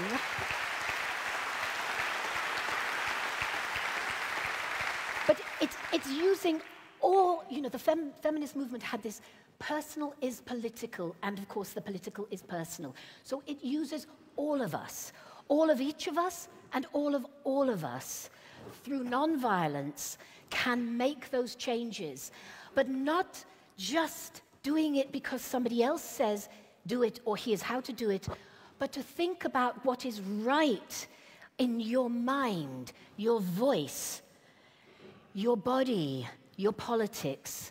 This is the nonviolent movement building that we then translated into the strategy to ban all nuclear weapons, which is actually the third treaty, because in between we had INF banning cruise Pershing SS-20s, then we banned nuclear testing, and now the UN has negotiated and banned nuclear weapons. But this isn't the end of the struggle. No, it's the beginning of the next very hard work, part of our struggle, to bring our countries. Germany still has nuclear weapons. The UK, France, US, Russia, India, Pakistan, North Korea, who have I forgotten? Israel.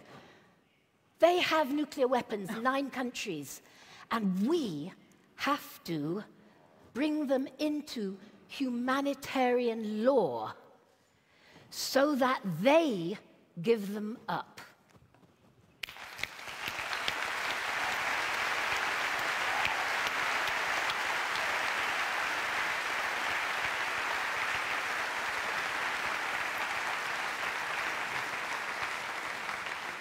Nochmal der Aufruf und der Appell natürlich. So again, that's a call upon. We would like to have a world without weapons and without nuclear weapons, of course. Let's hope that everybody in those countries hears the word and hears the message. It's an era where people do talk a lot and there is not enough action. Claudia Roth, at the beginning, a question. Not everybody knows.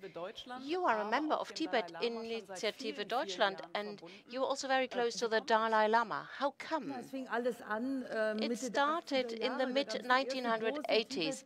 We had the big Tibet conference in Bonn at the time, organized by the Petra Kelly, who was a member of the Green Party group in the German parliament.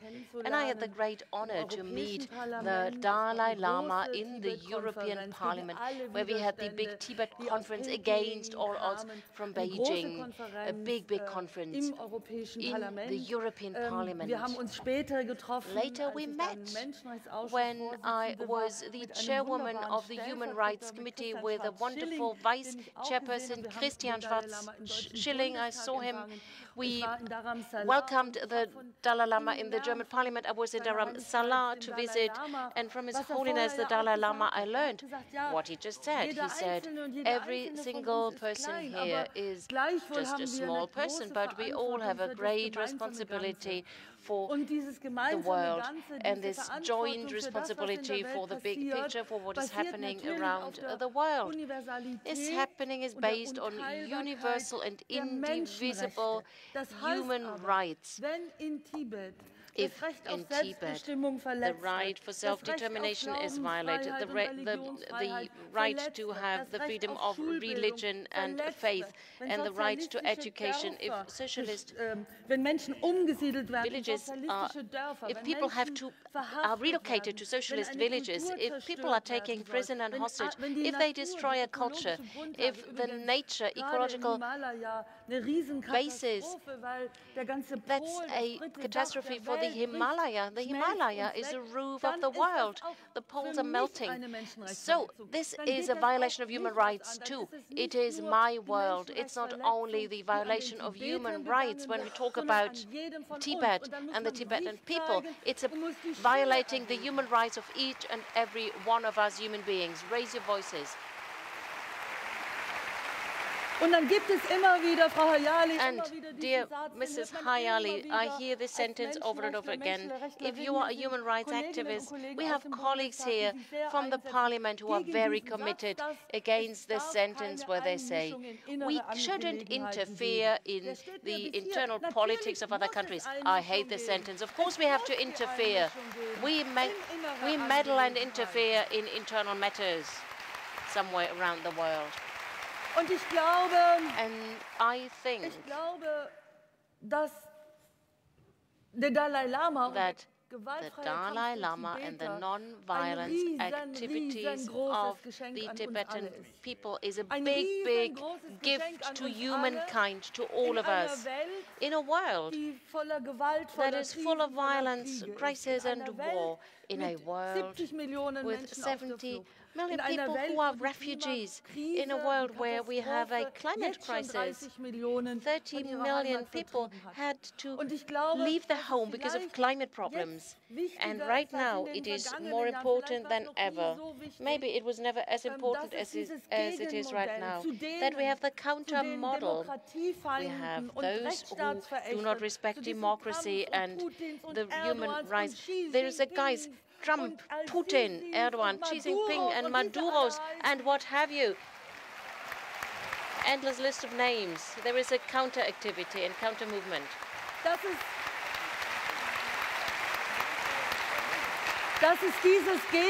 There is an alternative model we needed, the alternative model of the multilateral world, a dialogue based on a dialogue.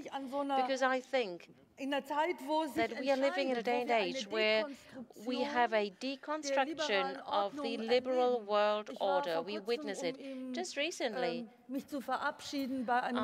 visited a wonderful person, Prince Said al-Hussein, who until end of August was the High Commissioner for Human Rights end of August, and I went to give my farewell words, and he said, Claudia, there's a worldwide erosion of the basis of the precondition for peace, for safety, for democracy and democratic developments.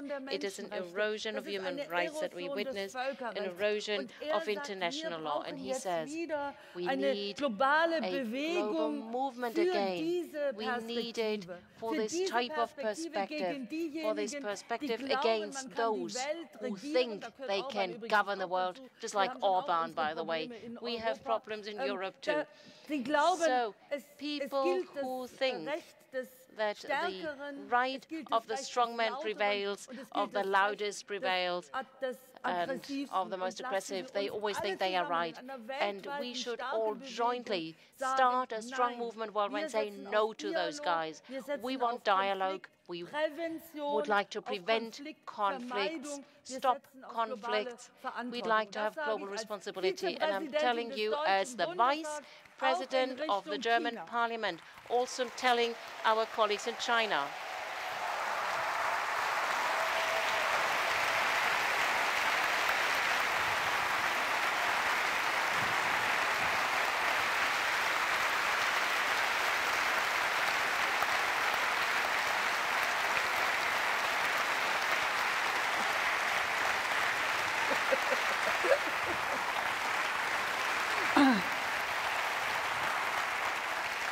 Gut.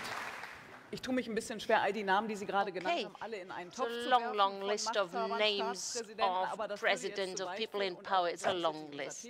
But that's not our topic today, to differentiate between one guy and another guy who was mentioned on this long list. That was important for me personally.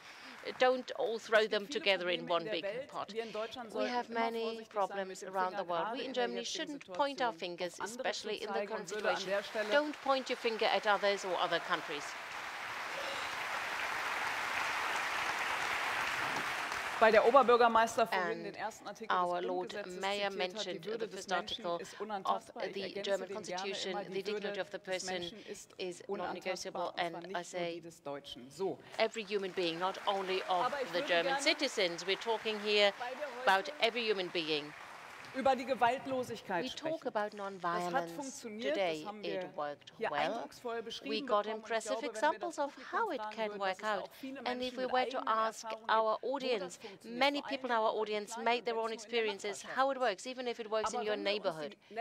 But if you look at the countries, ist es schlimm genug, dass man sie nicht mehr alle so bad you cannot mention them, because there are so many wars, civil wars, conflicts. I don't have to tell you whether it's Yemen, whether it's Iraq, different countries in Africa, in Syria. Do you really believe, Claudia Roth, that non-violence will help it?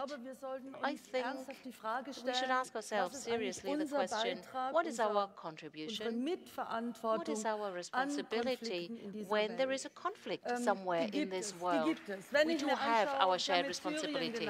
Syria, Yemen, one of the biggest humanitarian scandals. Bad, so bad what is happening. But violence is getting worse and worse. There's an alliance around Saudi Saudi Arabia forming.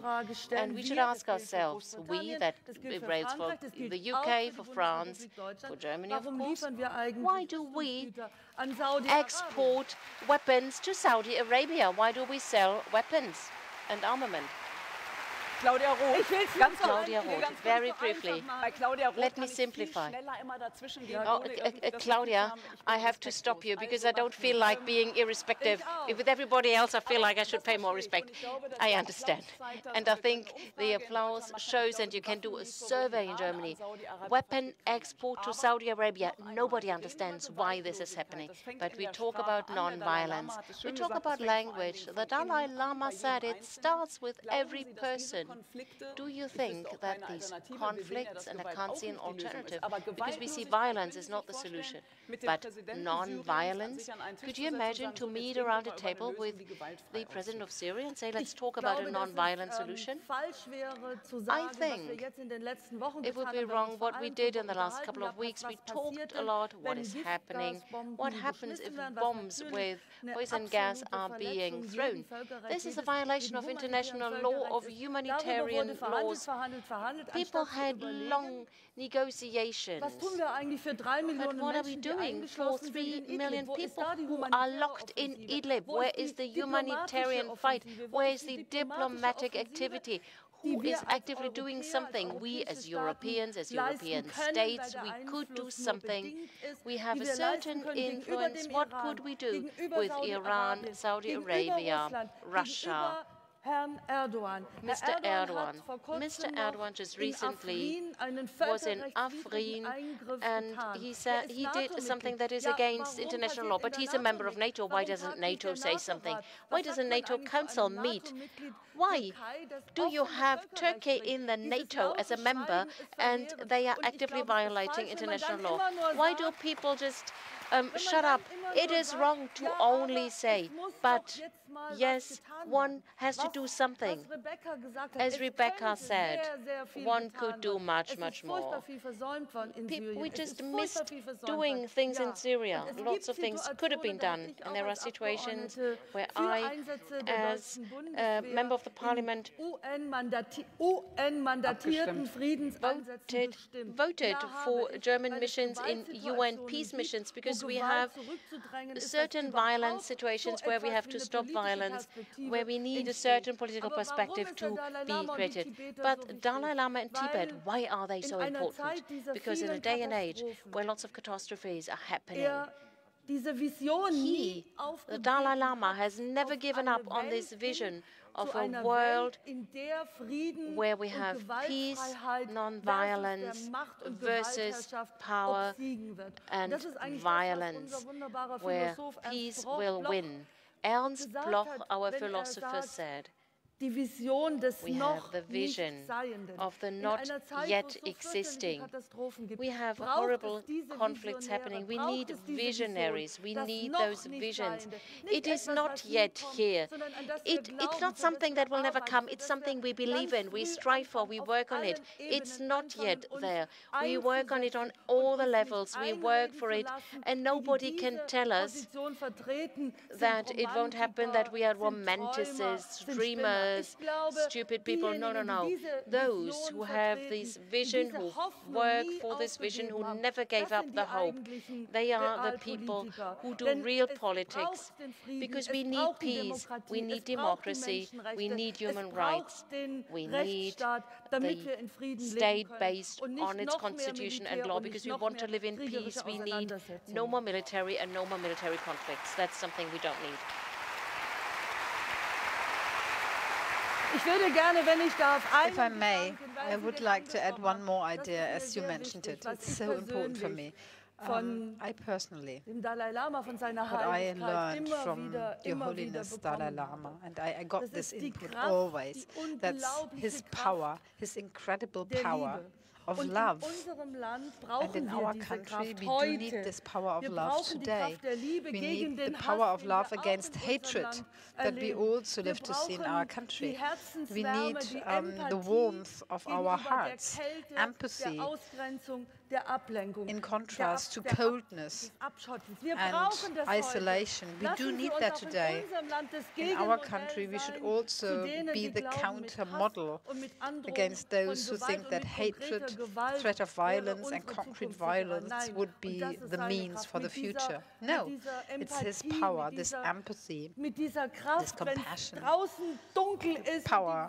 If it's dark outside and dull, he enchants our hearts and brings the sun into us. And he's the most important symbol for peace in the world, and therefore he is so important.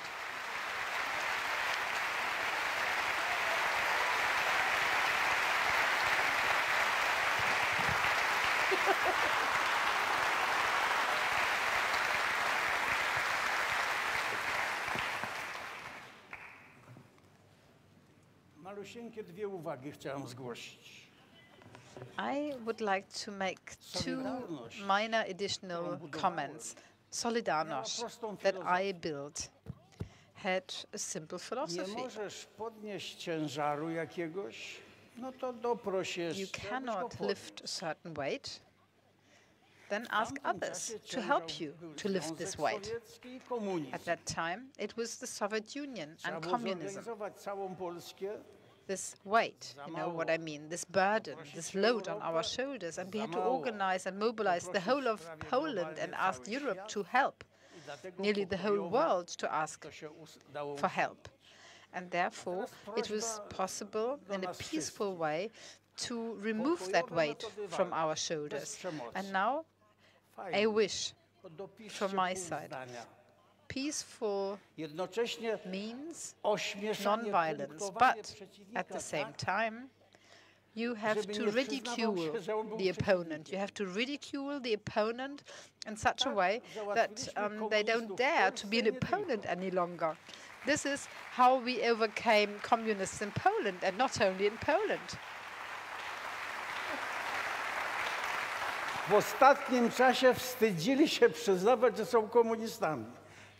Lately, or in the last period, at that time, they didn't dare say that they are communists any longer.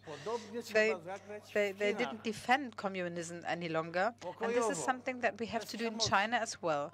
You have to act peacefully, non-violently, but at different levels, you have to organize it. Every wrong movement needs to be attacked, pinpointed, tell them, be ashamed that you were against Tibet before. You can do that because we are clever and prudent, and if we go together, we are stronger. Solidarity needs to be built if we have difficult matters to deal with. Also, was Sie alle eint, so what unites every one of you is, of course, the belief in non-violence and non-violent strategy. Although, you know, you faced aggressors and aggression. Rebecca, you were detained several times. Everyone has made such an experience, and still you believe in non-violence. Your Holiness, what do you answer to the people if you ask them how it can be that monks or Buddhists might use violence? Look to Myanmar. I said it at the beginning, 700,000 Muslims had to leave their home place. In Sri Lanka, there is abuse of power by monks. In many other countries, you see that also. How do you explain it to yourself and to the people who are sitting here and who might develop doubts?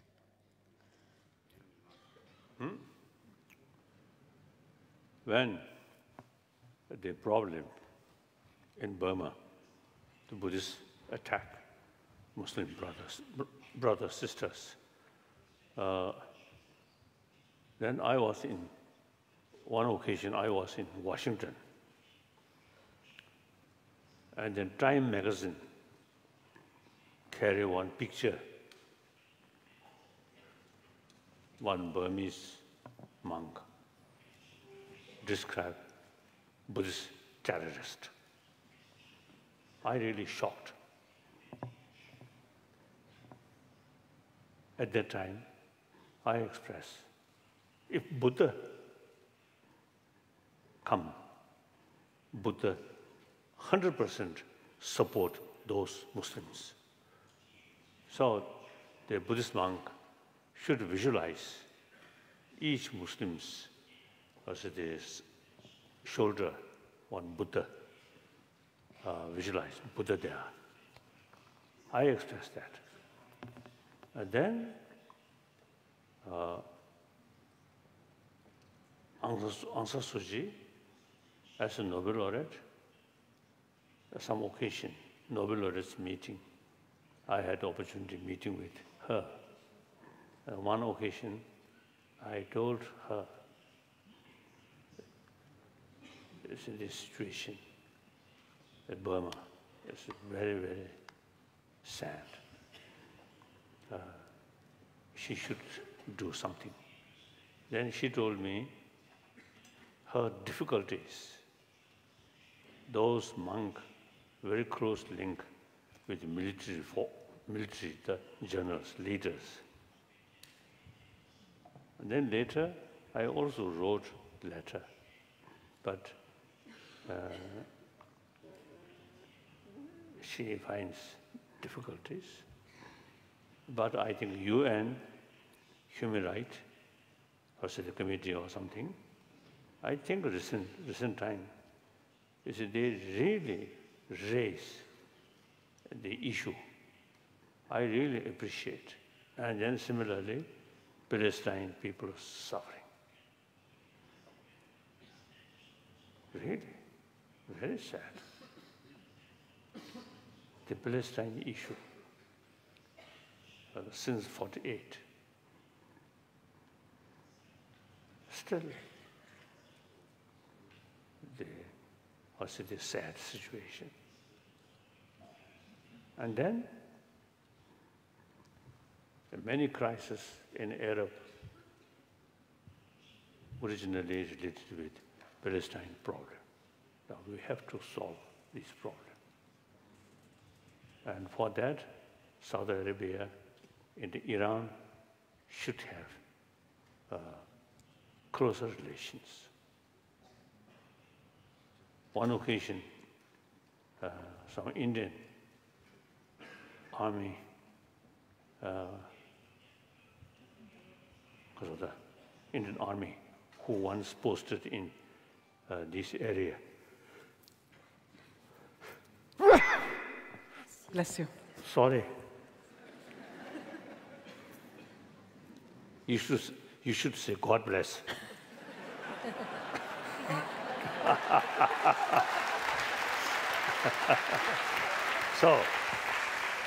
So then, those Indian army who once was supposed to die, they told me the key thing is Shia and the Sunni, Saudi Arabia, Shia, Iran.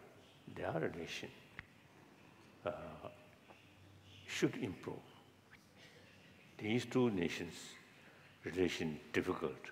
So then many Muslim countries, the problem happen.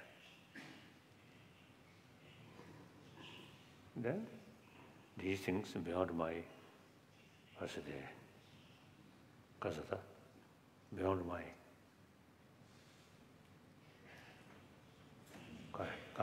beyond my reach, like that. So, and then in daily news, the televisions showing millions of children in Yemen dying, and as well as Syria. These are human beings. Same experience, same pain. It's the same sort of emotion, living their life. You are living my way, living their life. And then, because of certain sort of, I think that mainly order, people use it too much. The other side, the sort of no feeling there are also same human brothers, sisters. So-called enemy side, one killed, it's victory. That kind of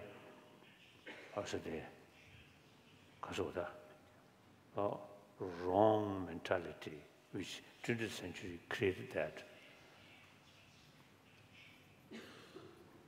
The traces of 20th centuries, the concept of we and they and so-called enemy, still there. Now we need more effort, like your effort and people here. It is absolutely immoral while there's human brothers, sisters dying, killing, and at least here, no such problem. So we remain more or less indifferent. That's a totally immoral. They're also human brothers, sisters. We have to show our concern. And concerned people, I think we should express our feeling. So,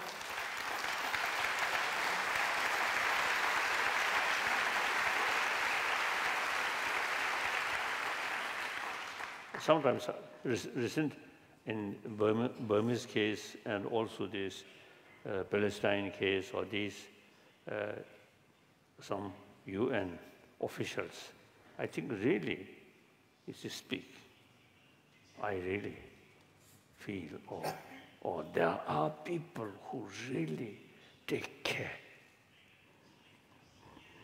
So we should also support these things, and we should be more active. I'm Buddhist. In my daily practice, I pray to Buddha. But this problem, since we created, so pray to Buddha, pray to God, pray to Allah, not sufficient. I think I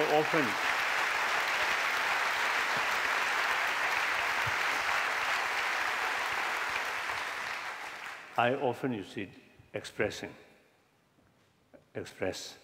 if we have the opportunity meeting with Jesus Christ and Muhammad and Buddha, if we ask them, please bring peace, then most probably they respond, who created killing, violence?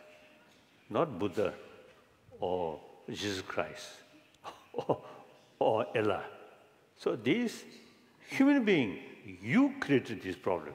So it is your responsibility to solve this problem. So, just prayer not sufficient. Now we must work, and we should be more active, and sometimes we should be more frank, straightforward. I think that's very important. In the meantime, and also, meantime, optimism, determination, very important. Optimism, determination's basis is yourself honest, truthful. Then more self-confidence. With self-confidence, then determination, willpower, no matter how difficult it is. You see, you fully committed to change these things, no matter how much obstacles. So, firstly, one individual themselves, I think, should be honest, truthful, compassionate, then your whole life dedicate well-being of others. Okay.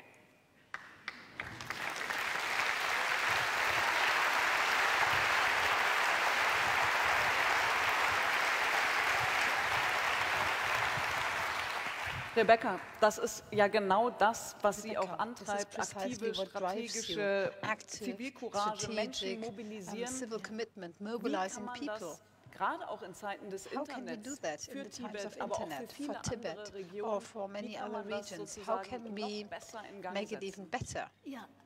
I just want also to have a small comment on this last point, because it goes to that heart of that we can, as human beings, and the media tends to want us to have one person who becomes, you know, the power or the symbol and all of that. But we can't build a movement with one.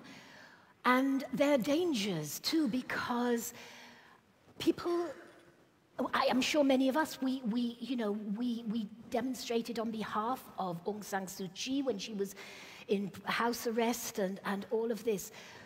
But you know, now she has power. But we have to understand, individuals, we are all human. And, you know, we can be corrupted. And we can be corrupted by power. We can be corrupted by being given higher levels of decision-making. We can be corrupted even sometimes by tiredness, and sometimes by thinking we achieved what we wanted to achieve, and forgetting that it isn't a change of government at the top, or one treaty or two treaties, or a Nobel Peace Prize. We have to keep building the movements, and we have to keep working to protect everything that we already gained in peace and justice and security and human rights, and make them bigger, because it's never perfect. So a life of nonviolence is a philosophy, a practice, a strategy, and a tactic, but it's all of those interconnected. So when we had the idea, and people laughed, and we said, no, actually, we think the time has come to stop messing around with these details, these technical details about numbers of nuclear weapons, because we know that it only takes a very small number of nuclear weapons to cause, you know, mass annihilation, mass suffering of human beings, destruction of the environment, even nuclear winter, and therefore potentially complete destruction of our planet. So we have to get back to basics. Not talk about the numbers, talk about the humans, the humanity. And then when you start doing that, and you look at even one nuclear weapon, and you can't survive this where you are. And we learned from the hibakusha, from Hiroshima, Nagasaki, and the nuclear testing in the Marshall Islands and Kazakhstan and Aboriginal lands and so on. And then we said, okay, we need to remind people of the humanitarian impacts and consequences, because they've forgotten since the 80s. In the 80s we knew, because we thought there was going to be a nuclear war between the US and Soviet Union. But everybody fell asleep and were doing these other things. And that, you know, tiredness can be a kind of corruption or a deflection. So we started to go really back to basics and bring people who knew from Hiroshima and Nagasaki, the nuclear testing, bring the experts, scientists, you know, my background's in physics, climate scientists, because there's new stuff.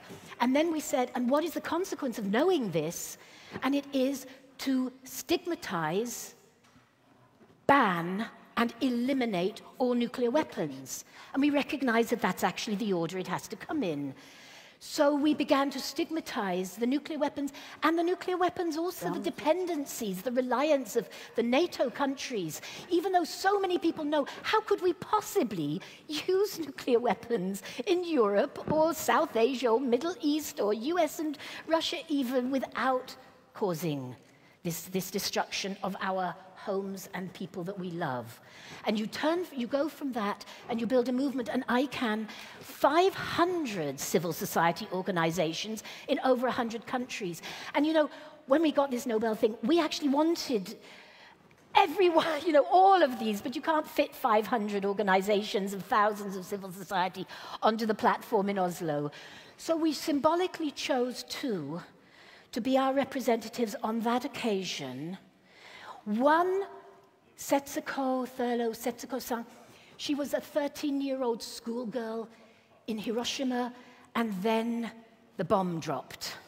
And the other was an example of our new younger leadership, the women and some of the younger men, but that we built a different kind of movement on. And so I always get anxious when I see movements that focus too much on an individual, whether it's Aung San Suu Kyi or even whether it's Your Holiness, because I know that with nonviolence, we need to venerate our teachers and learn from them, but we also need to challenge and ask questions, and we need to keep in mind, to get rid of nuclear weapons, we all still have a job to do, and we have to keep doing it in our different countries.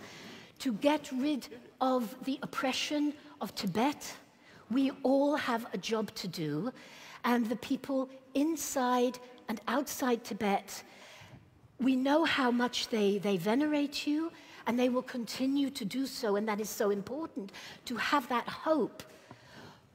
But we also need to know that they will carry on and keep the movement going.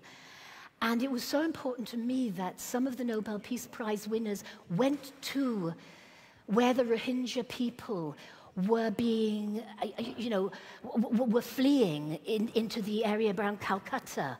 And they went there with aid and food and to help what was going on. And they directly, from there, from these refugee camps, they spoke truth to the power that Aung San Suu Kyi now has and said, you have a responsibility as a person as well as a Nobel Peace Laureate to intervene and stop this now.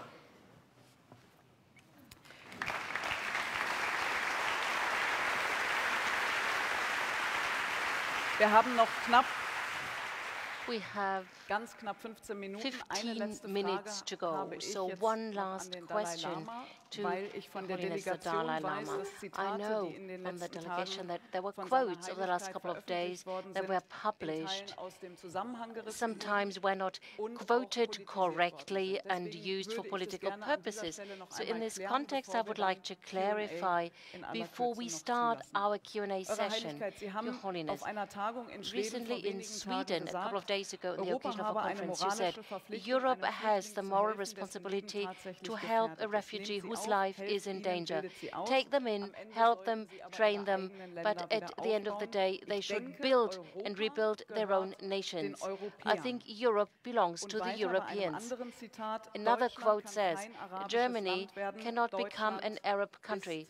Germany is Germany.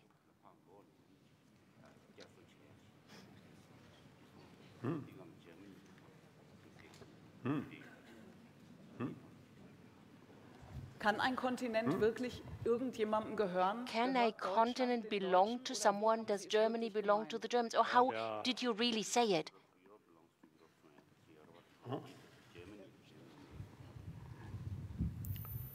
Now here, broadly speaking,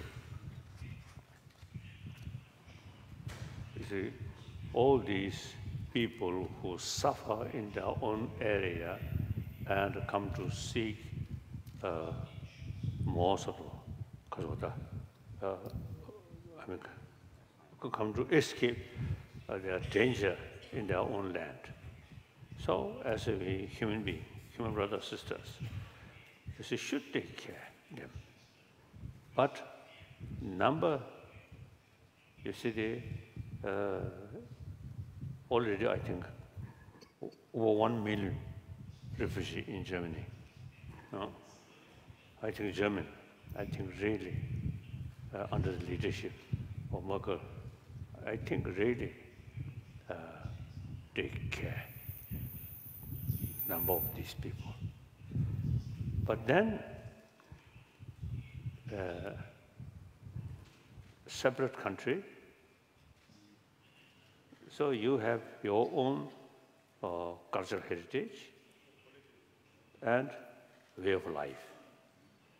So those refugees come from Arab area, including climate, different climate, and way of life, and a certain culture. So logically, the different people live their own country, long run, much better. And practical also, if whole Arab world, people in Arab area shifted to Europe, impossible.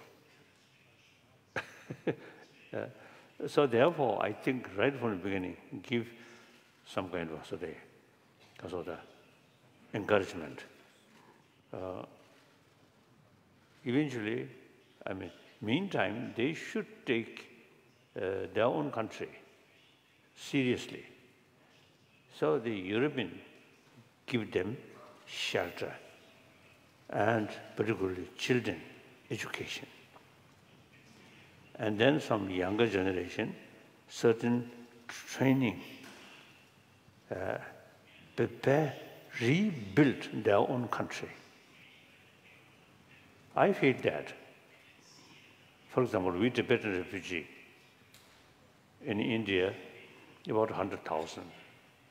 They basically, you see, they thinking that they are return and the new knowledge we experienced in India, and including modern education, you see, utilized to rebuild our own country. So that's, I think, proper. I feel that. Taking refugee, wonderful.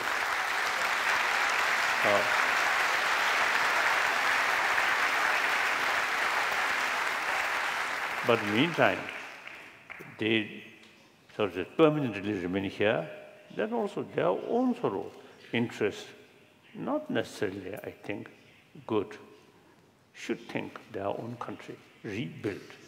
So these countries, including Germany, should take more sort of effort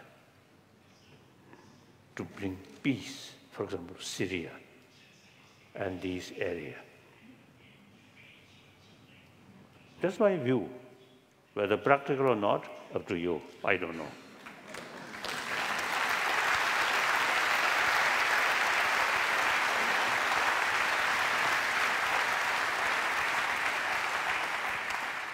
Eventually, I think after 1 century, maybe, then the national boundary no longer much important.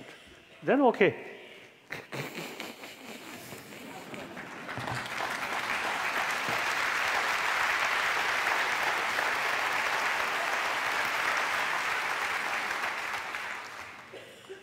Jemand hat mal gesagt, Grenzen sind eh nur Someone said, well, a boundary frontier is an illusion in your head. Everybody can move freely. Lech Walesa.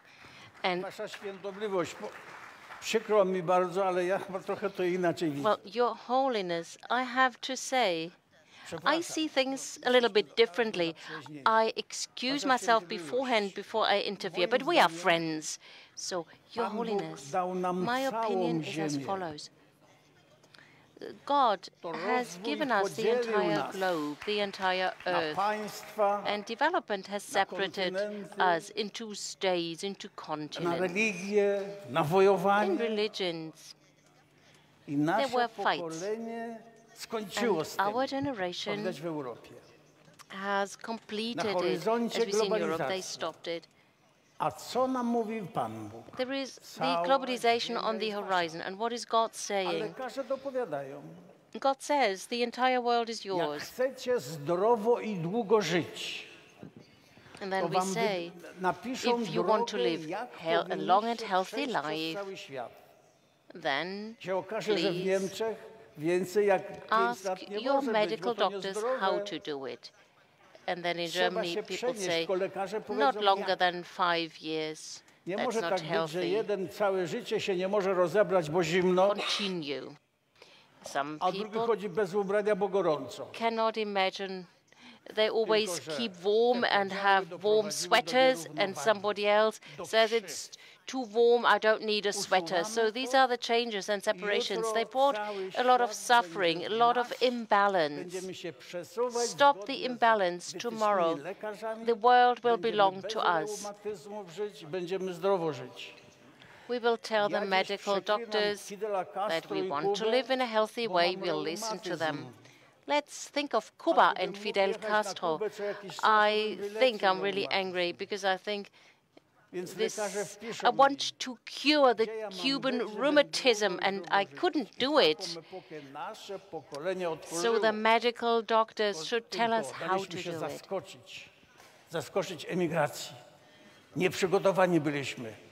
There was this immigration. We were surprised. We were not prepared for this immigration. We do not know what will happen if China and India have refugees. If people from China and India, like 1 billion Chinese, want to immigrate to say thank you. And what will you Germans say if they all come? We all have to prepare the world for a development where everybody lives in peace. We want to have a joint, peaceful development. I gave presentations in the United States. I knew that they are scared of globalization, scared of open borders. And there was a presentation, and I said, if I will be president again in Poland at home, I will give every citizen of the world, no matter whether they're from China or wherever, to come to Poland and live there as a legal citizen. The Americans said, my God, what is he telling us? Up on stage, and I continue. I said, my dear audience, but I always give rights and duties. Every person can come and live in Poland, the Chinese or whoever, but you have to understand that you have duties if you want to live in my country. Before, you have to give me $100 million 20 years before so that I prepare their arrival, and then it'll work out nicely.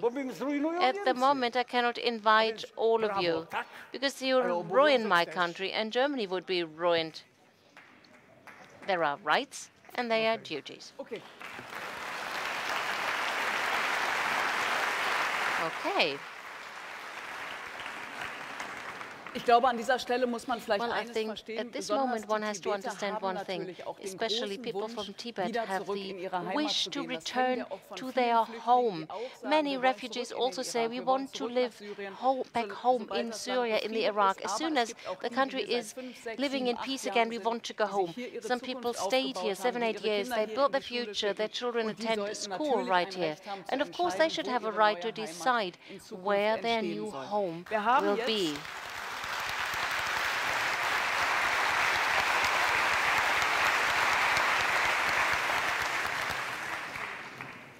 Genau Zeit für eine We have time einzige for one Frage. Question from our dear audience. We have a certain time pressure, and there is pressure. Whoever dares, one short question. So our guests and also the Dalai Lama have a tight schedule today. Our guests have to leave. I'm so sorry. Nobody dares to ask a question. Yes, we have one question from our audience. Here's the microphone. Okay. So I won't decide who asked the question. So there's one person from the audience. Eine kurze Frage. Wenn ich sehe, dass Sie schon Ihr Buch aufklappen, kriege ich schon Herzrasen. Oh, I can see that you open your book. Ganz kurz. No, don't worry, don't be scared. On behalf, we learned a lot about courage and strength from our speakers. You are really the incarnation of those virtues. And a question for the Dalai Lama, His Holiness. What can help us? Any advice that you have for us? What can we do to train this strength? What can we do? How can you help us? Thank you.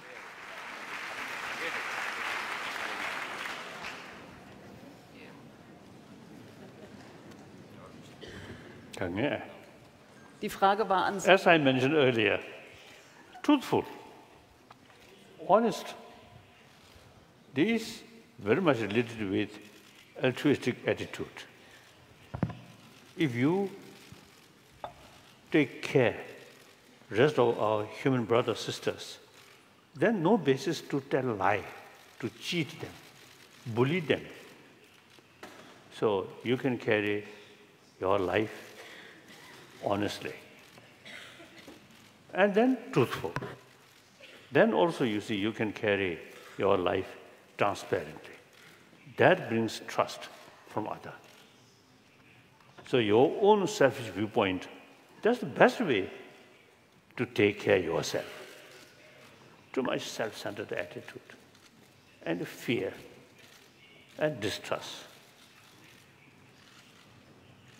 Then actually, you yourself then develop some kind of lonely. You cannot trust here, here, here. So self-centered, selfish. I usually describe foolish selfish. Wise selfish is taking care of others' well-being. That's wise selfish. So thinking this line, then you can be more a sensible human being, more compassionate human being. Then the self-confidence come like that. I feel that.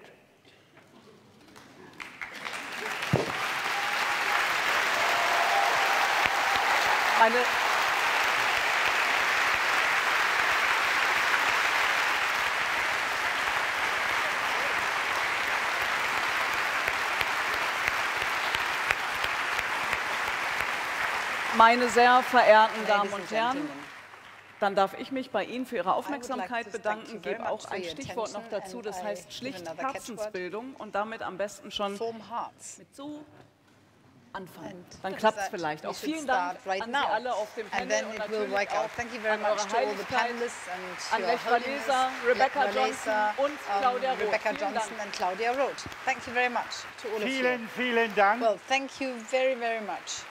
Vielen Dank. Thank you. Sie haben mit so viel Wissen, you have mit shared so viel much Schwung, knowledge, mit so so einer much Begeisterung power uns Mut and gemacht, enthusiasm, and you have encouraged sich us. zu You engagieren, encouraged us den Weg to der show commitment, Gewaltlosigkeit zu gehen, to follow den the Weg, way sich einzusetzen of für Frieden, non-violence, für die for peace, Menschenrechte human und vor rights, allem, dass wir uns gemeinsam weiterhin stark einsetzen go für together, Tibet. work Vielen, together vielen strongly for herzlichen Dank. Tibet in the future. Thank you very much.